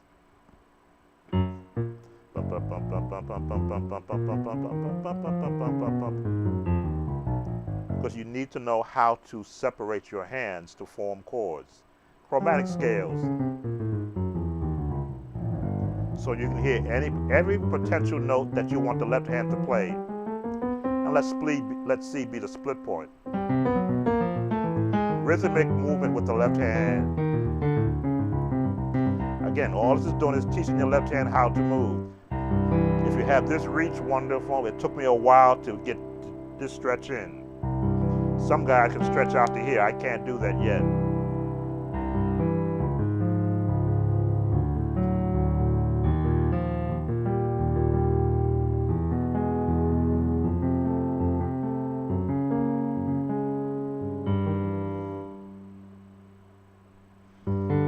There it is. And the split point. So that you can hear every potential note that you want to reach with the left hand. And then just basic chords, because you want your left hand to get muscle memory so that when you form a chord, you will know how to form it. A, C, D, F, F, E, D, C sharp, C, B, F, A flat. A flat in version 1, version 2. I don't have to think about it because I know if I think about what I want to play, and then the hand should be forming by the time I drop it. F, D, D, E, F, E flat, C sharp, D flat, B major, B flat. That's the exercise I went through without someone showing me an actual technique. And then after a while, once I got comfortable doing that, I began to incorporate some of the chords I heard others playing.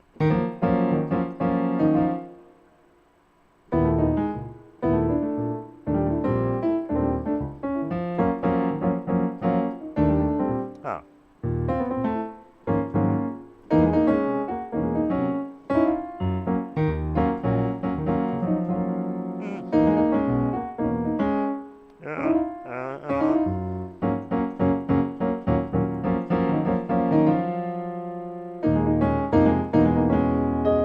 Trying to do the Hezekiah Walker song.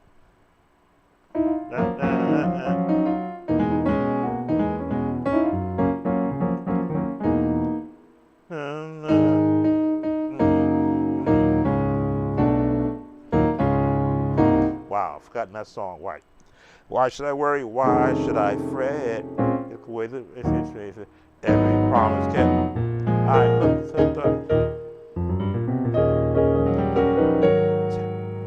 there's my chord.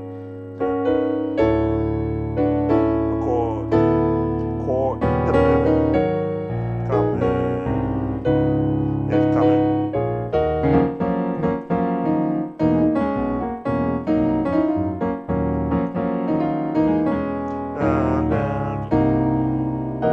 Wow. Again, we don't play these songs all the time. You got to get your hands in sync.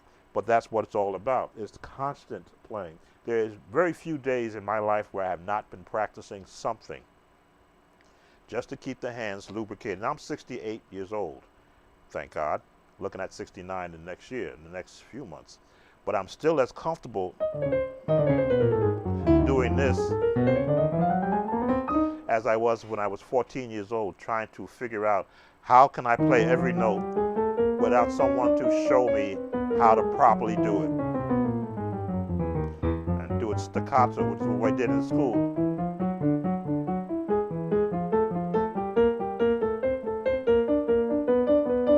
This was an exercise I did in school.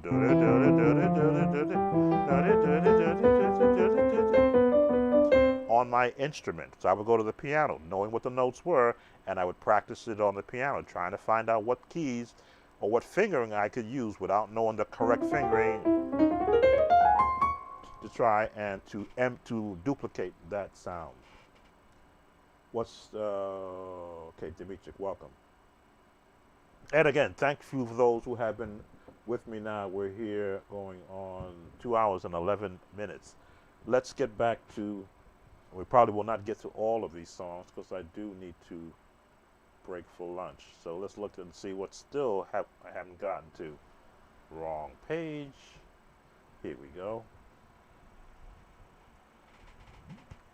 Not a problem. Full and complete, we just covered. Breakdown, let's see. This is 5 hours ago. I generally will put the video, every request underneath each other. That's why I often say if you request twice the same song, you go underneath the last video and now you have to wait. So if you do, as you see, I post every request when I catch them and make sure that I have them in the order in which I received them. But sometimes I will pick the easier songs first versus the ones I have to spend a lot of time learning. Let's see. This is a new subscriber. So we're getting a new subscriber in there real quick. Thank you, new subscriber. When you see this video, make sure to put a link in your comment. Could you provide a breakdown of the hymn, He Has Made Me Glad, with a particular focus on your approach to the bounce techniques? Thank you very much. And I marked it as a new subscriber, so I'll know that someone to thank for coming to the page. I believe we have over 35,400 subscribers. Not as big as some of the other pages, but that's okay. Sometimes less is more. So, He Has Made Me Glad. That is from the Saints and Praise album. Generally, This Is the Day is the first part of the song, and then He Has Made Me Glad comes. It was an E flat. That's where I'm going to go to. And a bounce technique that as you say, when the early church began to switch over in gospel, especially in the Kojic church, that's where I did my first 25 years. They had not heard of the bounce. We didn't have musicians that were the skilled musicians that could read the sheet music, that could read the anthems and the hymnals. They could not get with the Kojic or the gospel jazzy music. They basically would sit over and let the young guys that could do it take over a particular part of the service when the church wanted to shout. So this type of song, He Has Made Me Glad, key of E flat. There's always going to be a scale in it so that you know where the melody is going to come from and the potential chords. E, B major, He has made me glad. He has made me glad. In the scales, I will rejoice, for He has me glad. He has made me glad.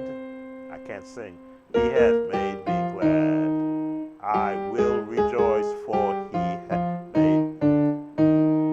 So that's the scope of where your melody is going to be, which means you're going to build your chords, your initial chords, underneath the melody. He has made me the one, the 4, back to the 1. Now you can go to the 6 or go to the 1. I go to the 6. To the 4. Will rejoice to the 4, 5. 1, 2, 1. And turn on the 5. Now again, I'm talking number system because I talk to it. I am not a instructor in the number system. I'm instructor in scales, what it says there, chords and progressions. He has made with a 7th on the 1, glad the 4. I'll throw diminish in there, which is the passing tone, back to the 1. He has a 7, let me see, 7, 3, 6.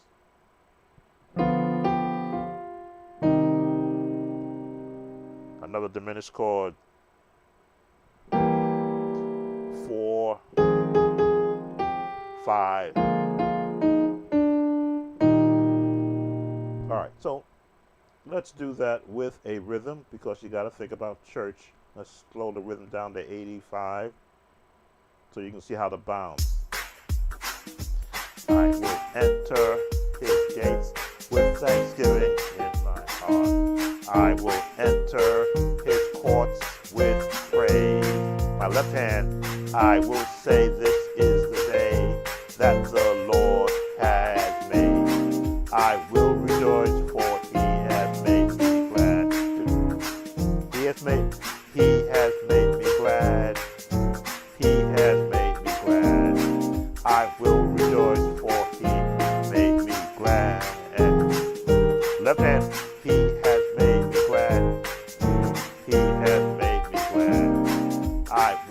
rejoice for and I can see the left hand is doing bass and chords. That's how I train my hands. I will enter his gates with thanksgiving in my heart. I will enter his courts with praise. I will say this is the day that the Lord has. I will rejoice for he has made me glad. He has made me glad. I will rejoice for made me glad. He has made me glad. He has made me glad. I will rejoice for him. So we got the left hand trained, but the right hand is just doing melody. Well, do octaves. I will enter his gates with his courts. I will say that for he is turned, he has made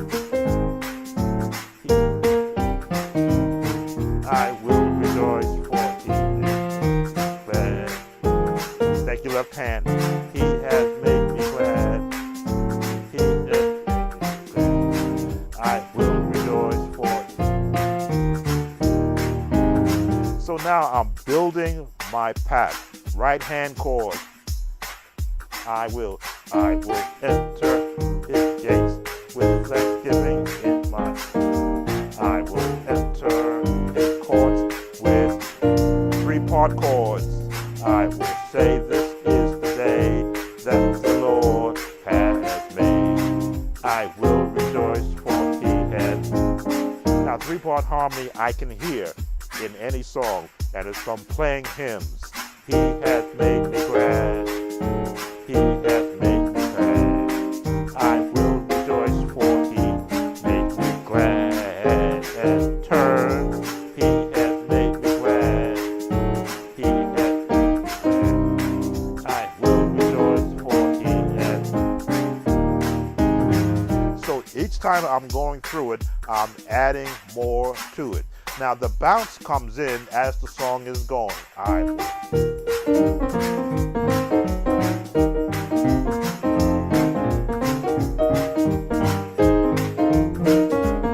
That's the bounce.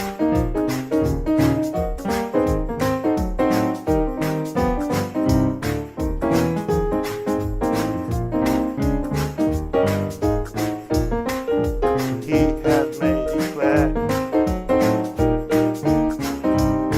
I will rejoice with him, glad.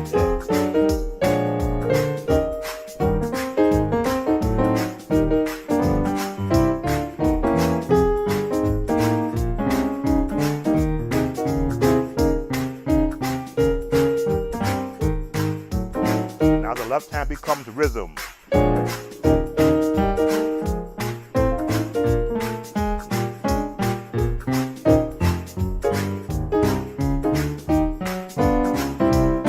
I will rejoice for him.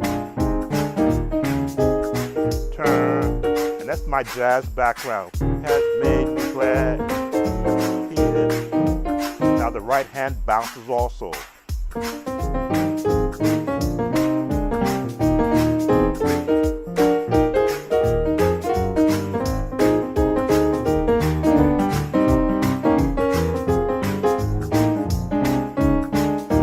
There's bouncing going on between the left hand, the right hand. Melody is also being heard, but you're going outside of the melody.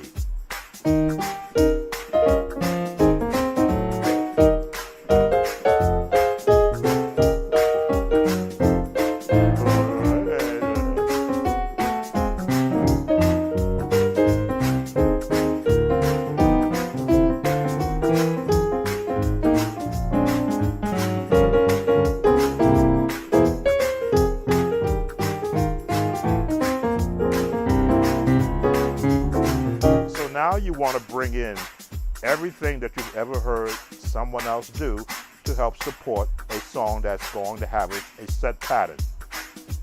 I will enter His great with thanksgiving in my heart. I will enter His court with.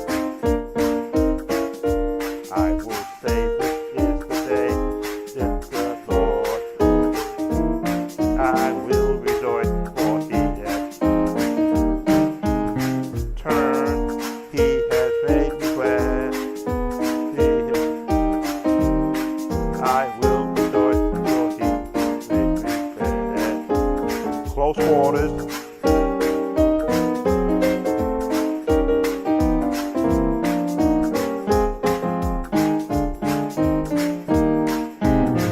That's close quarters playing, which means let the melody be heard, let the chords be used, but let the left hand assist with chord placement. I like this run. I mean, I like this pattern. Let me see.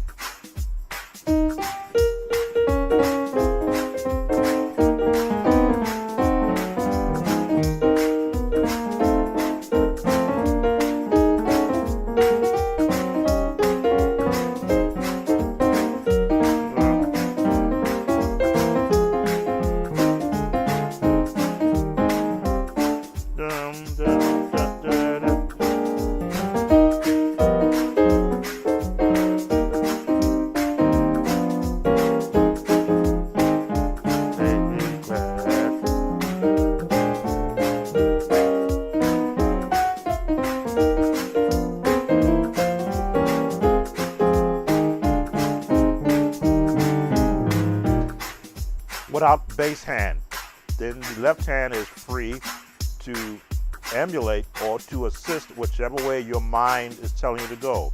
The 1, 4, 1, 6, the 2, the 5, the 1, 2, 3, 5, 1, 7, 6, right? Right. 7, 3, 6, 2, 5, 1. So the bounce becomes a rhythmic way of bouncing on the 1. 1, 1, 1, 1, 1, 1. I like to double it up.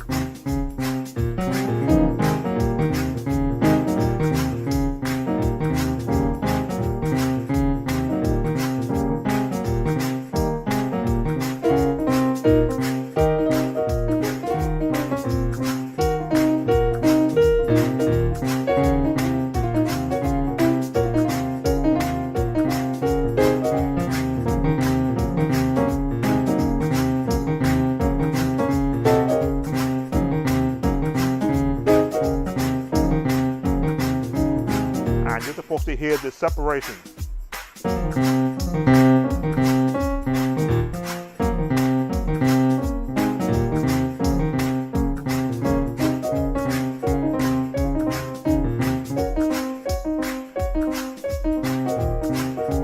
And it's just bouncing on a 7, a flat 7.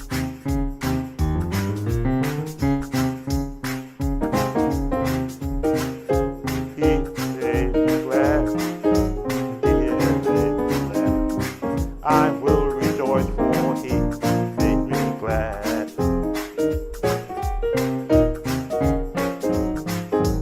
Yeah, look, I will rejoice for He. I will rejoice. I will rejoice. C, 5, 3, 6, 2, 5, 3, 6.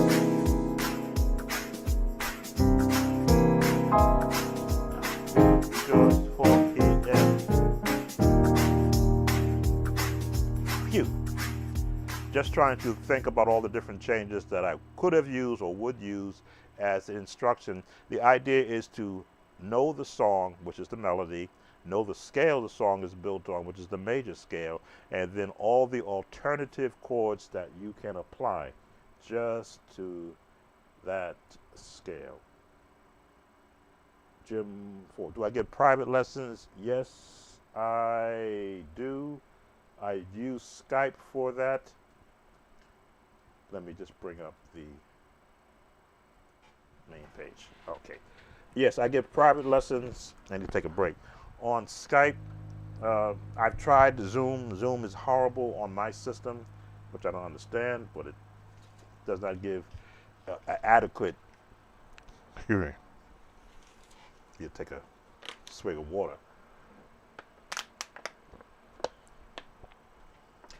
Zoom does not give a good experience for either me or the person viewing it. Skype gives the best picture, best audio, and I can interject everything that you see me doing here in switching modes. I use the OBS on Skype, and I can go to any mode I want to be able to give an angle. As you can see, I can switch to, that's my organ page.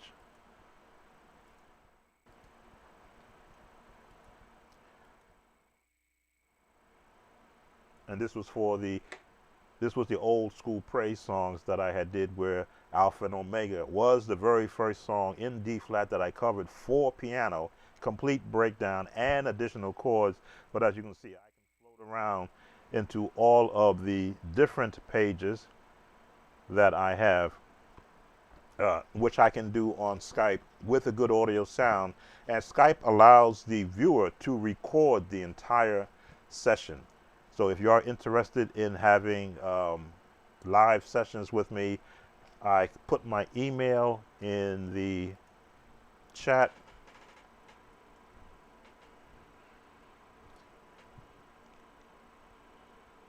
Because I always like to have an email thread going.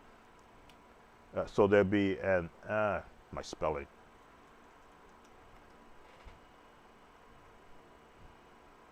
An email thread going first before I take any live lessons, so that a understanding can be, there we go, can be established first. Because you never want to give a false impression that if you take lessons with me and you pay for it, you're going to get better. You can look at all the videos, 2,500 plus videos I have for free, and get better by applying, not changing your concept, but adding an addition to what you've been doing. What I am is every song I learn, I pick up chord phrasing, chord patterns, chord progressions from everything I listen to. I don't care if it's an actual commercial on TV. I'll pick up what I hear, and I will incorporate that, like to say, in my own personal database, so that if I'm playing a song and I want to pull that out, I'll go, where did I hear that from? I heard it from watching Cheers on television all those nights. I went to the piano and I said, well, gee, I like that.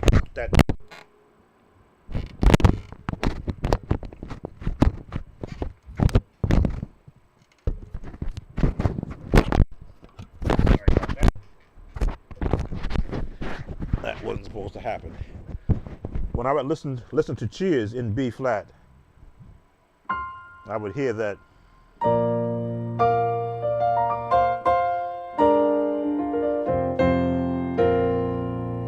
I wanted to know how to do that, so I had to go to the piano and try to remember in my head, what are they doing?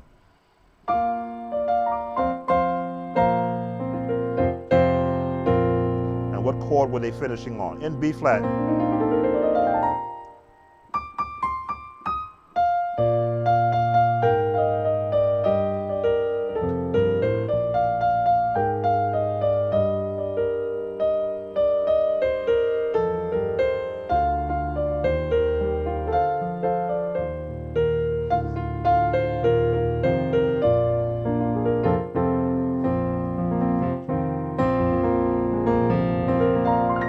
Messing it up, yes, but I would sit there and practice that, and I go, well, gee, can I ever use that in a song? Yes, Lord, I'm available to you.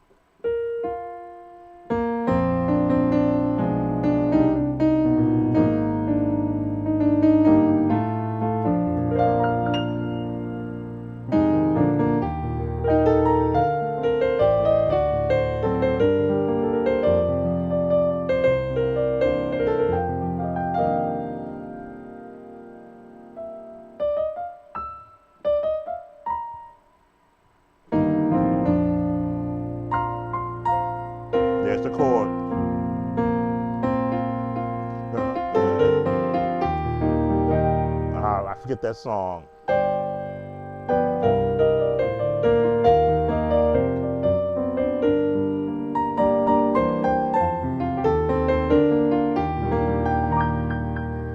I'm throwing through my change. Da, da, da, da, da, da, da.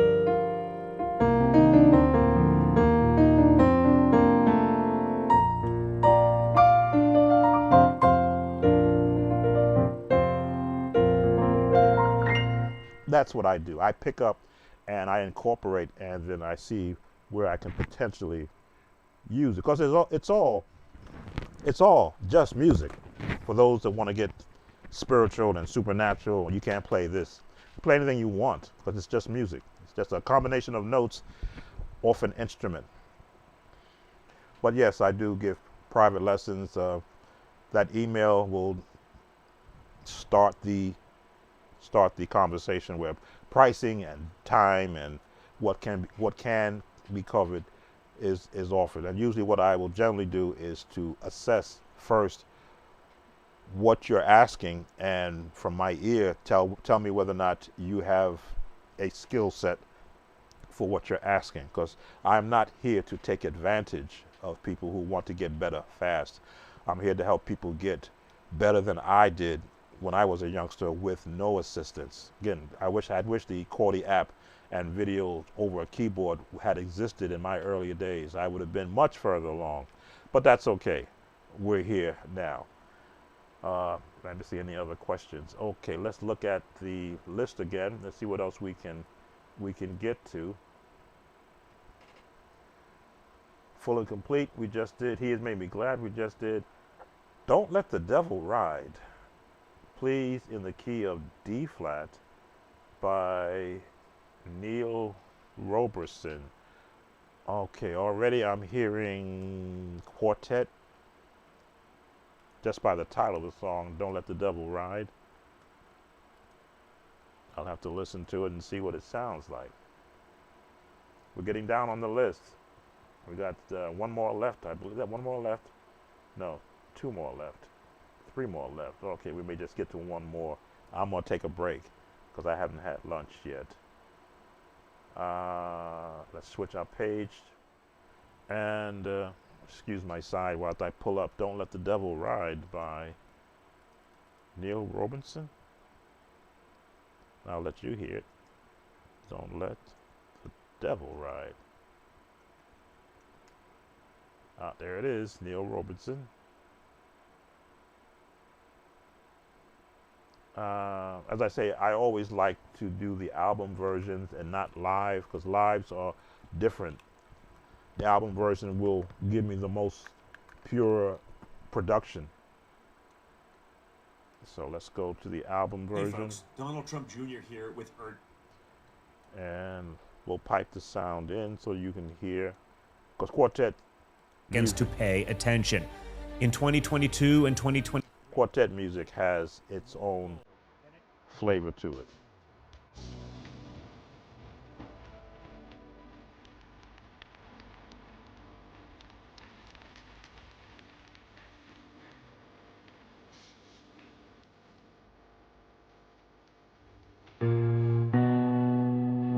E major.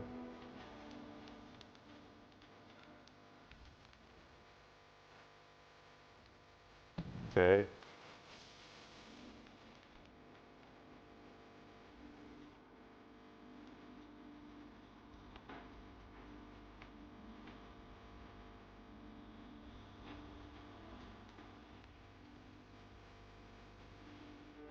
All right, so here's the issue I have.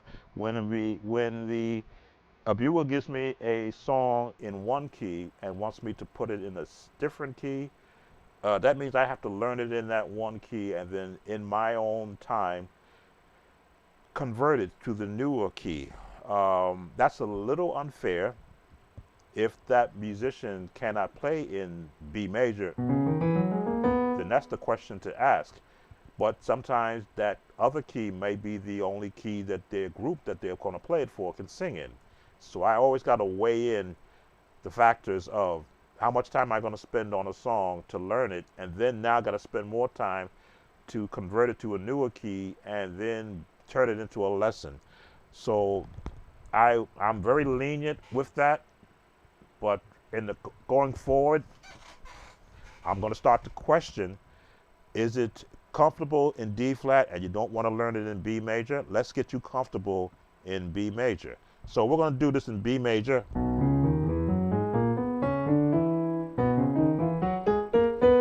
But I can hear that there is a minor in there.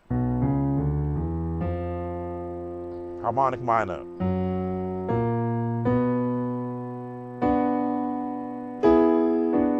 That's what I'm hearing, that harmonic minor.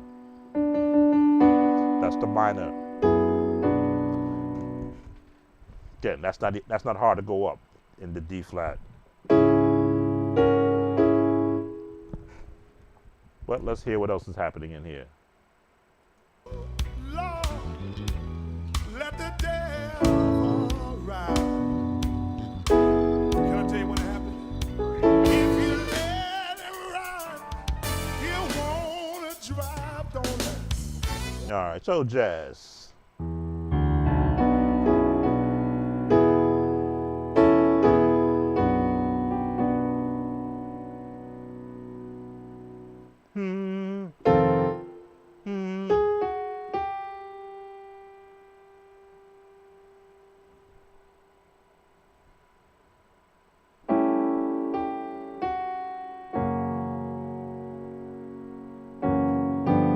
There it is.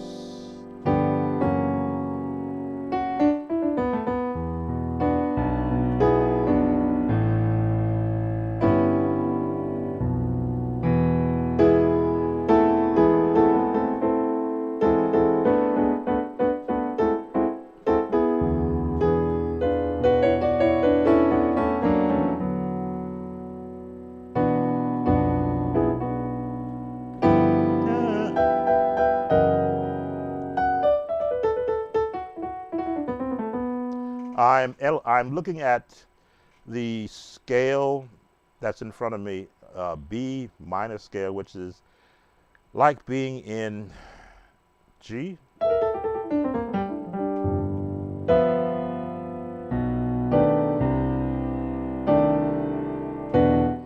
Or D minor.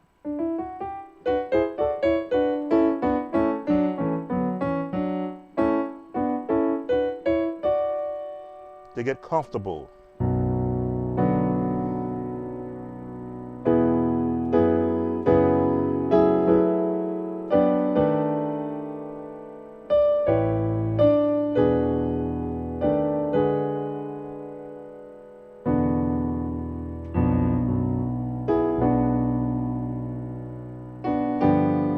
That's how close it is, just one note change.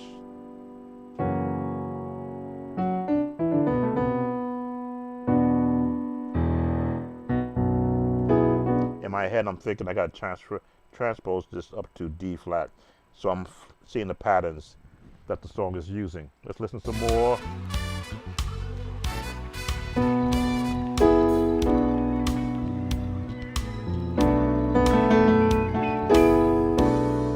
Y'all might as well come on, get with me, because I'm gonna sing till I get tired. Don't let him drive your car. Some of y'all got the devil riding with you. Oh, Lord, let him drive your car. Can I tell you what happened? G7. If he drive your car, he'll take you too far. Don't let him drive. All right.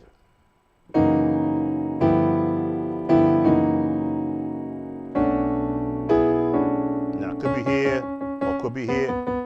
Pick one.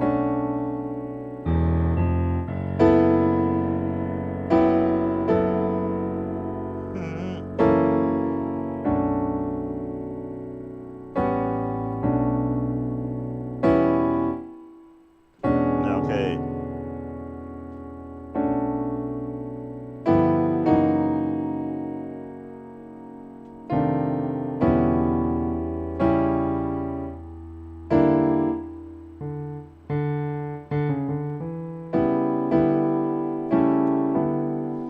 Why am I having trouble?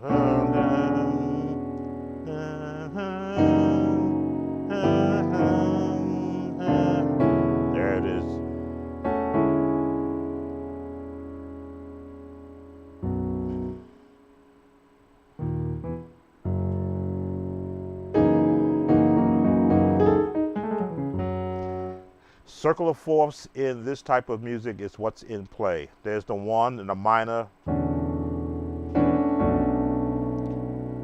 to the 4.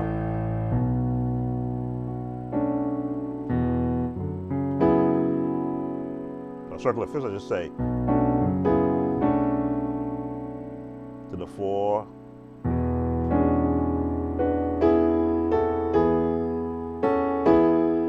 Back to the 1.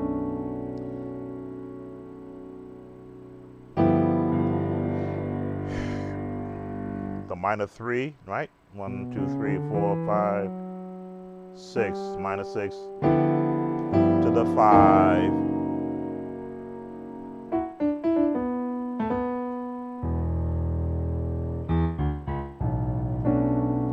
So, just from the pattern I hear so far, let's help the viewer out that wants this in D flat.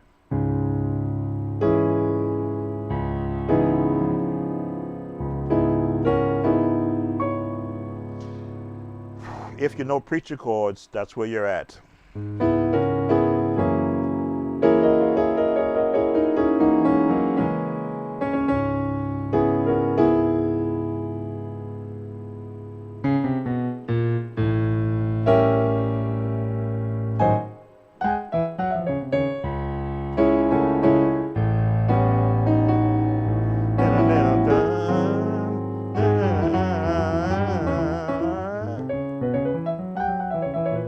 I'm positioning myself into a different mode now to hearing how this song is been sculpted out.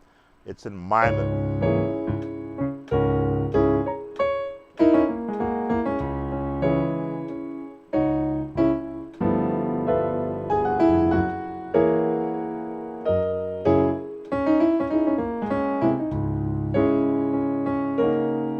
Dun, dun, dun, dun, to the 5.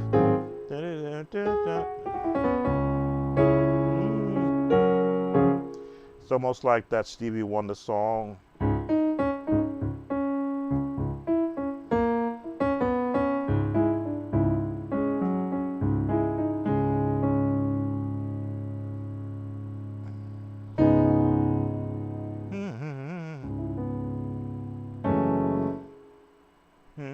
I did someone for somebody. G flat. B, amen. Or E. I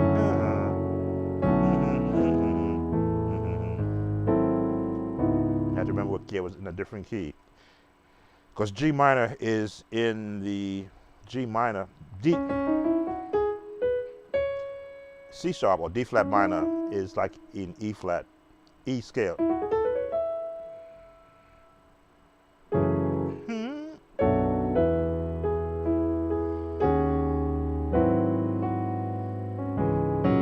That's why scales are so important, not just the major, but the minors also. So let's hear what else is happening in this song. Play some. All right, we're not going to hear that. Anything different? Nothing new so far. So the same chords is going to be throughout the entire song. In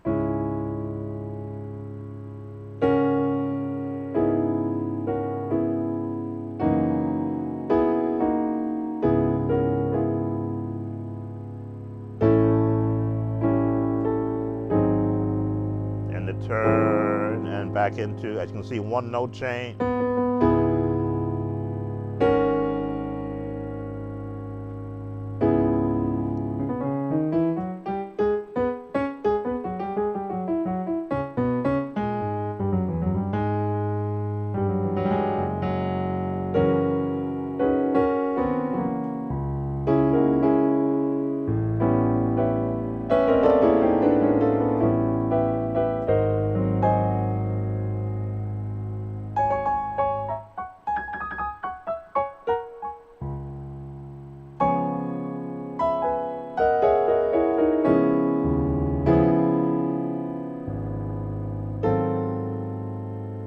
Give you alternative chords.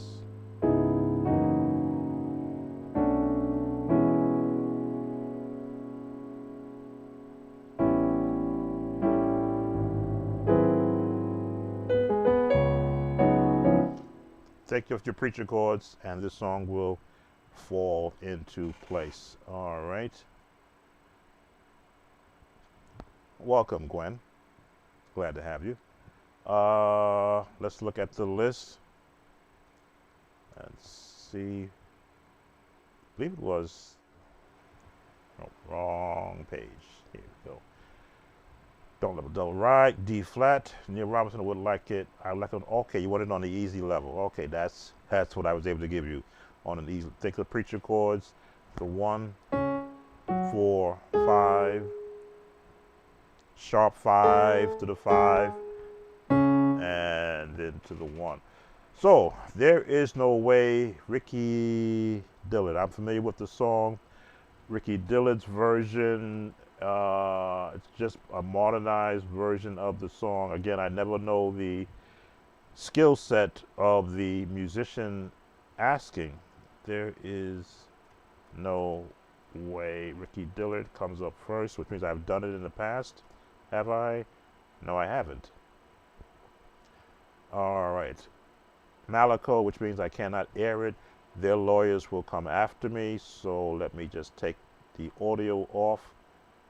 I'm learning after being cautioned in the past. Let me take off the video. I'm sure it's going to be in A flat. It may be G flat though. Let's see. But I'm going to guess that they'll put it up in A flat. That's where I learned it in originally. So let's switch me and let me go on mute so I can.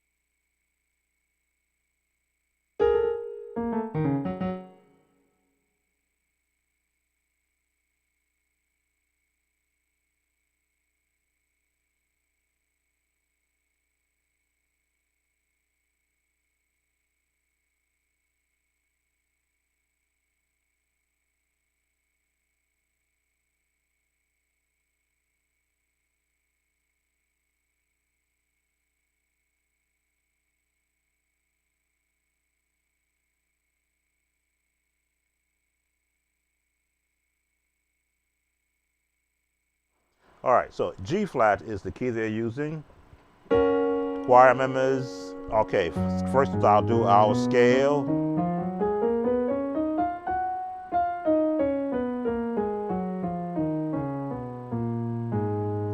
So he's staying traditional to how the song is written. The choir members start out there, here,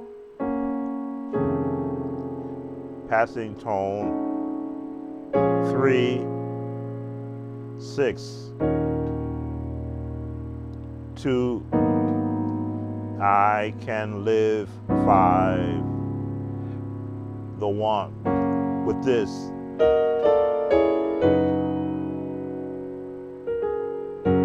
So that is the addition in the 1.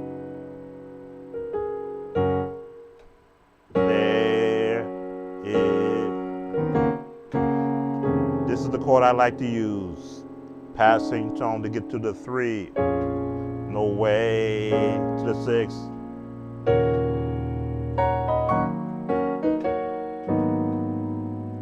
I can live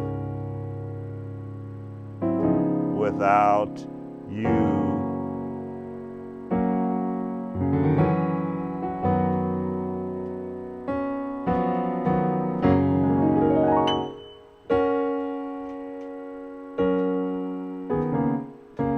Turn. Now you can see I'm forming a whole chord down here so I can come up here.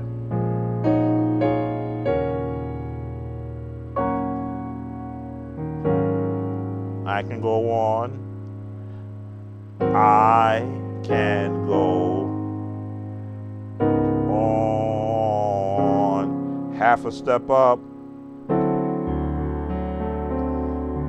Back down. Bum, bum, bum. Pentatonic scale. third uns. Watch the left hand. Are too much. Choir voice sing. For me to bear.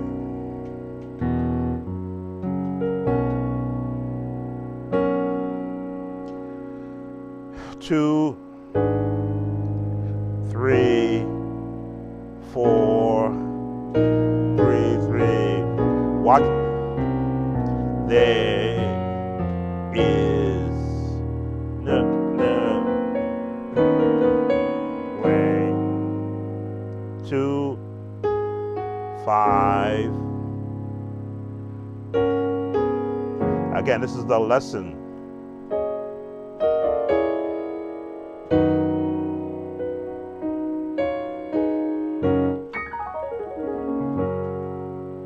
Drop 2.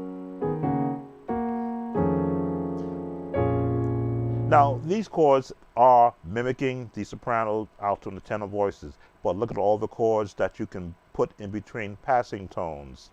There is no.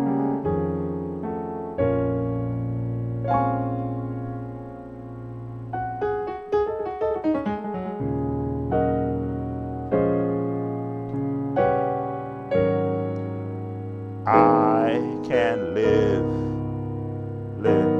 Nope, see.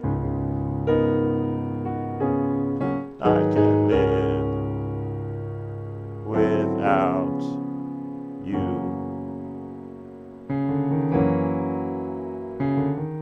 Finishing the chord.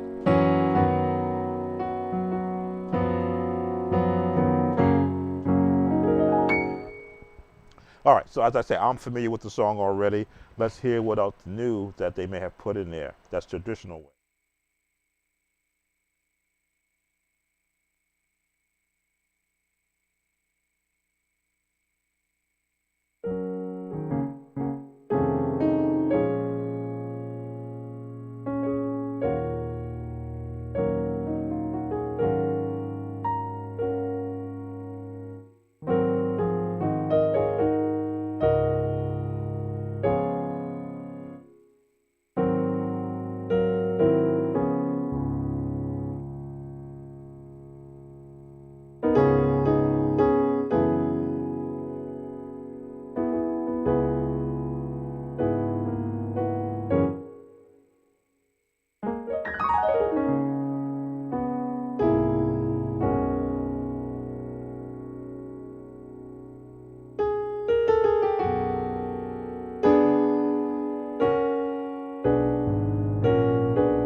All right, so there is a lead part. I'm trying to see how can I break down those chords, because the chords are the ones used in the song. They're just placed different. There is no way I can live without you.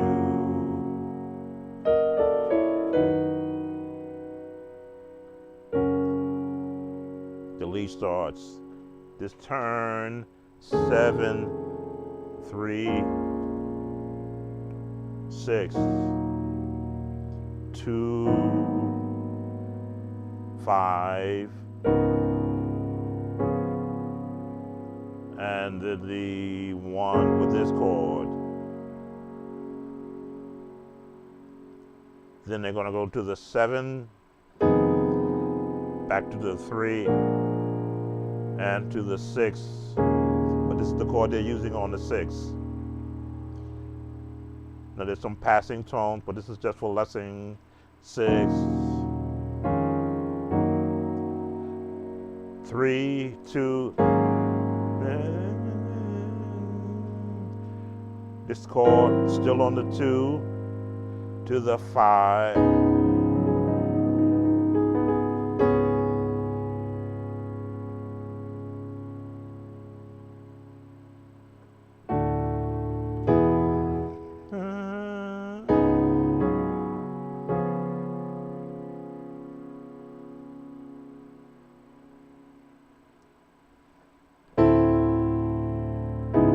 Now this is where I stopped on the video.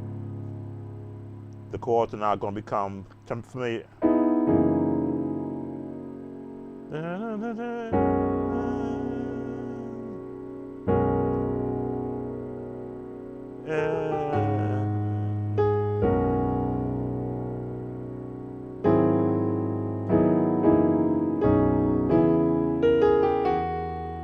want to give that chord.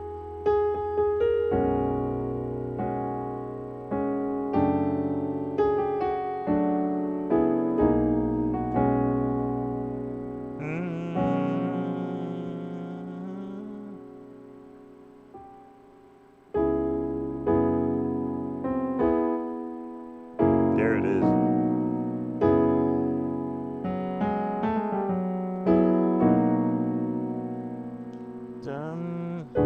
That's where I stopped at. So let me go and continue, because it's going to go back into There Is No Way, the vamp part.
All right, so I got out of the verse.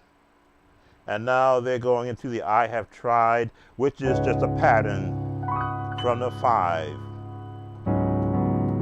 I'm gonna slow it down. I have a straight 1 chord, but now you have that bass.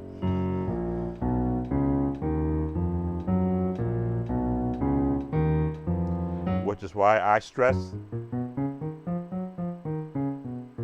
scale, so that you can hear the movement if you don't have a bass player with you. I have tried.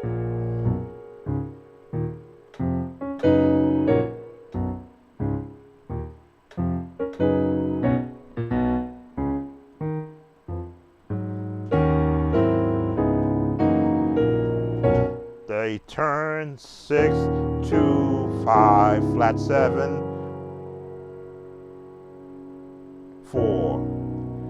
6, 2, 5, 1,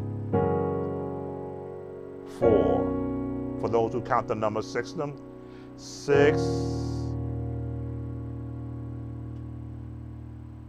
2, 5. Now I say flat 7, but it could be the 1 because it's got both in there. So the lowest note makes it a 1. 4 is no other way. 3 is no other way. 3, 2, to the 7, 6, 2, 3, 4, 5, 3, 6, 2. I'm slowing it down for the algorithm. 5, 1.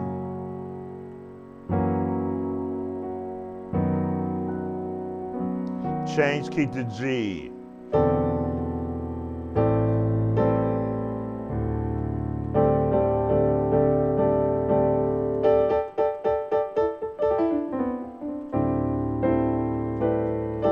If you have this reach, fine. If not, you can just do I have and the same pattern.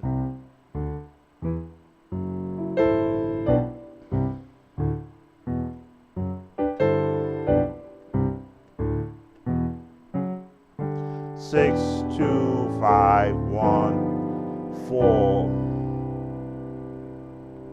6, right? In the scale, 1, 2, 3, 4, 5, 6, 2, 5, 1, 2, 3, 4, 5, 1, 4. That's where your sopranos and your altos are. Soprano, alto, tenor.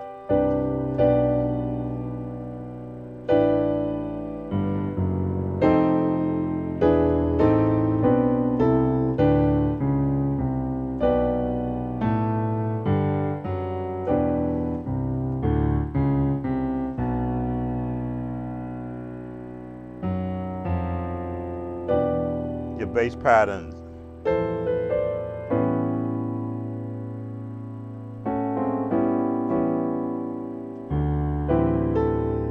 Resolve without you.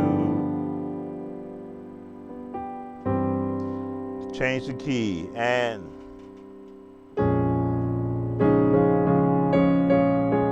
A flat. I have tried. Now, key changes are just a matter of applying the same patterns you heard in the original key from G flat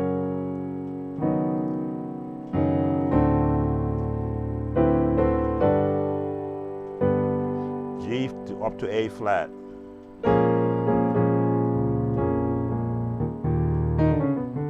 I did a series on transitioning from one key to the next.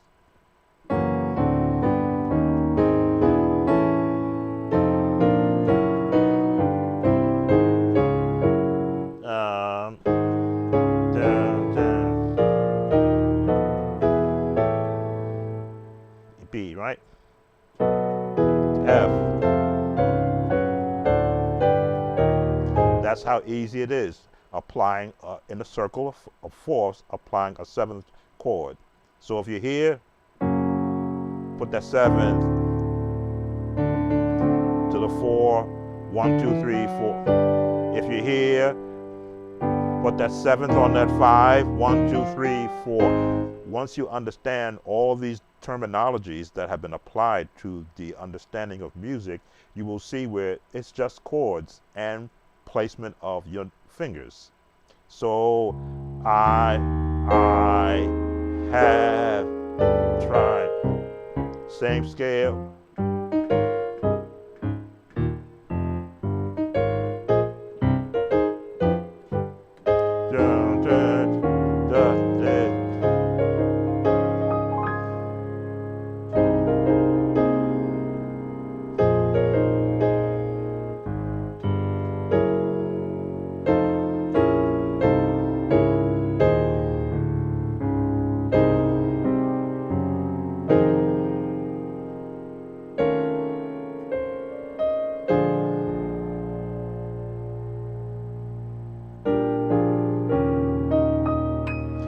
going to stop on this one.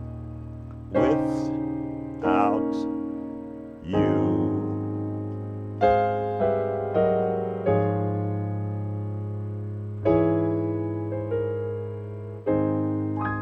Because we never know the skill set of the viewer asking. I gave you breakdown of the placement of chords within the positioning of the melody. I'm not going to go to the last one because I'm tired. We're into hour 3 yet? Yes, just went into hour 3. And I did a lot of talking, and I've covered some other songs. So, if you're enjoying these viewer request podcasts, I'm very conscious as to when is a good hour to have it to get the most views, because I realize you can always do the restream. I am recording this, so if I need to cut it up based upon YouTube restrictions, which may come on me for airing some music, then I have the ability to go in and cut out the lesson parts minus the audio that I played. I play the audio just so that I can show the concept that I instruct in. I realize there are tons of content creators who came after I came on YouTube. Thank God they got a chance to see how I do it, and then they develop their own style, which I appreciate because I am subscribed to many of them, because I want to see what they're showing is in contrary to what I'm showing. And we all have our own niche. Mine is the traditional sound, which this song would fall into. Theirs are the more contemporary sounds. I'm getting a phone call I've got to take, so let me go on mute for a second and see, should I continue?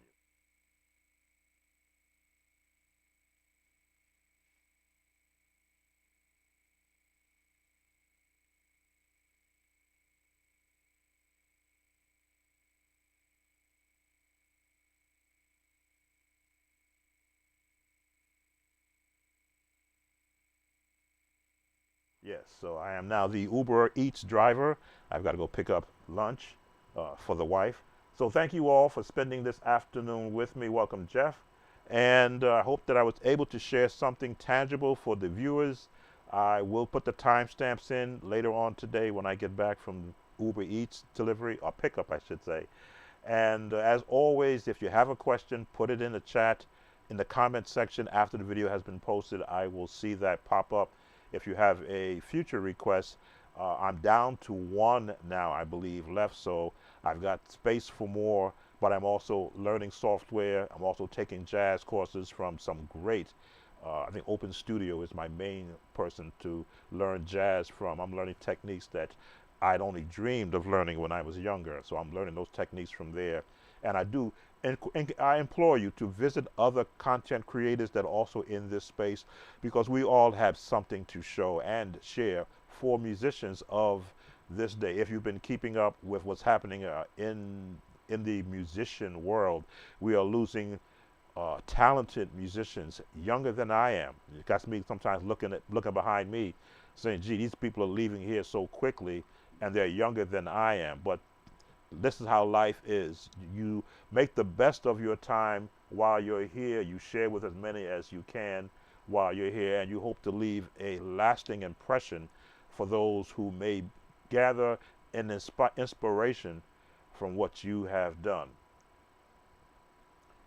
Show me how to bump in F sharp. I have got to go get my wife something to eat, so I'll give you a quick bump in F sharp since she's upstairs and I'm down here in my studio. F sharp bump is just as easy as being in, what is F sharp being in, I'm going to say E minor, but we'll give you an F sharp bump because this may be your first time coming in here. I don't recognize your YouTube screen name. So, and we'll leave on that, on an F sharp bump. Now, the bump is jazz. That's all the bump is, but in rapid time. Now, some of you younger musicians like to run people ragged at 160 beats per minute. I'm a proponent of, from a practice standpoint, 125. So let's see. Let's go to 135, 140. So when you're gonna bump, you want to do it as a song. You want an intro. You want an actual intro to what you're doing. You want to be able to feel it yourself. Now, if you don't feel it, the person who you're playing it for won't feel it. And you want to always give a little space for what you're having as the actual bump sound. You can go down.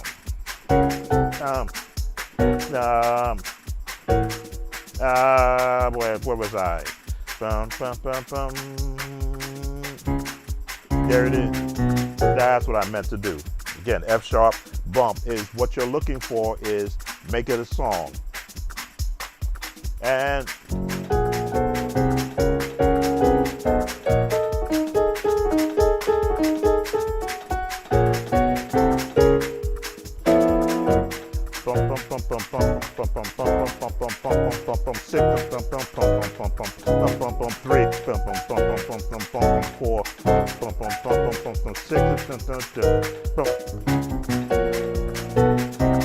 because you want the people to feel that, give them that space. Don't give them 100% of what you're actually doing. So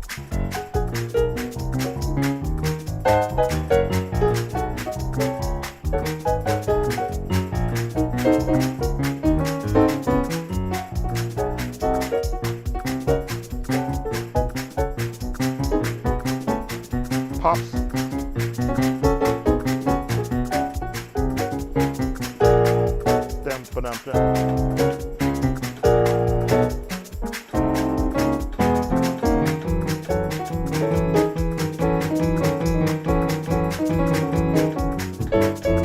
So you don't want to give it all at one time, but you want to go and make it like a song. Now, if you want to get classical, go minor.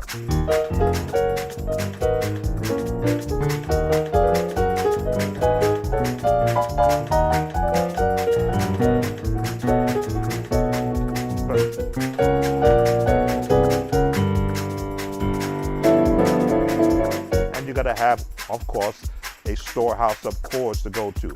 Your flat seventh, minor sixes, seventh, seventh, diminish, dun, dun, dun, your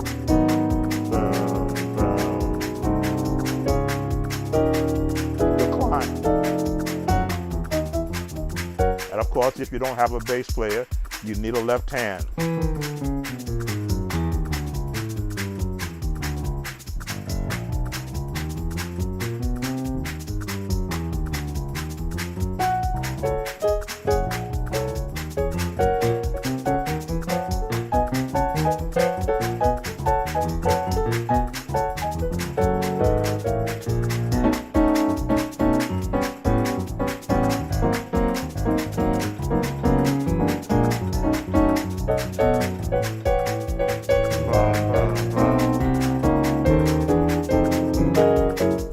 Now again, I've got a wife who's waiting on me to go get her something to eat.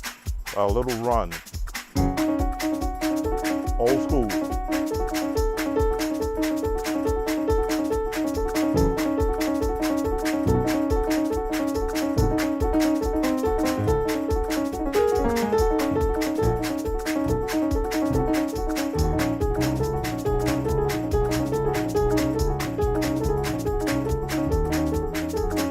Only do by practicing scales.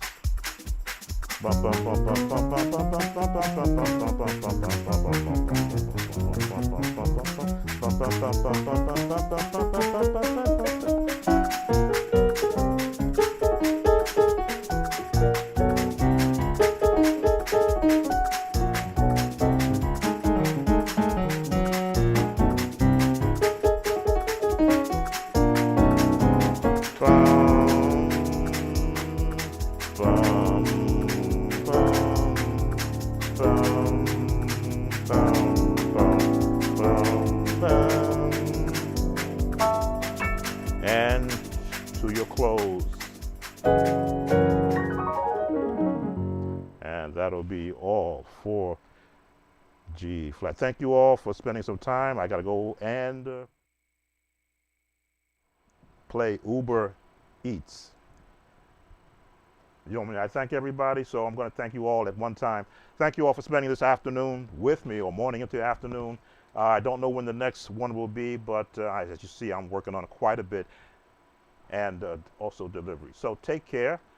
Again, thank you all for coming in. Those on the Facebook page who have been, if you're still there after 3 hours, thank God for you also. Take care. See you at the next live video. Bye now.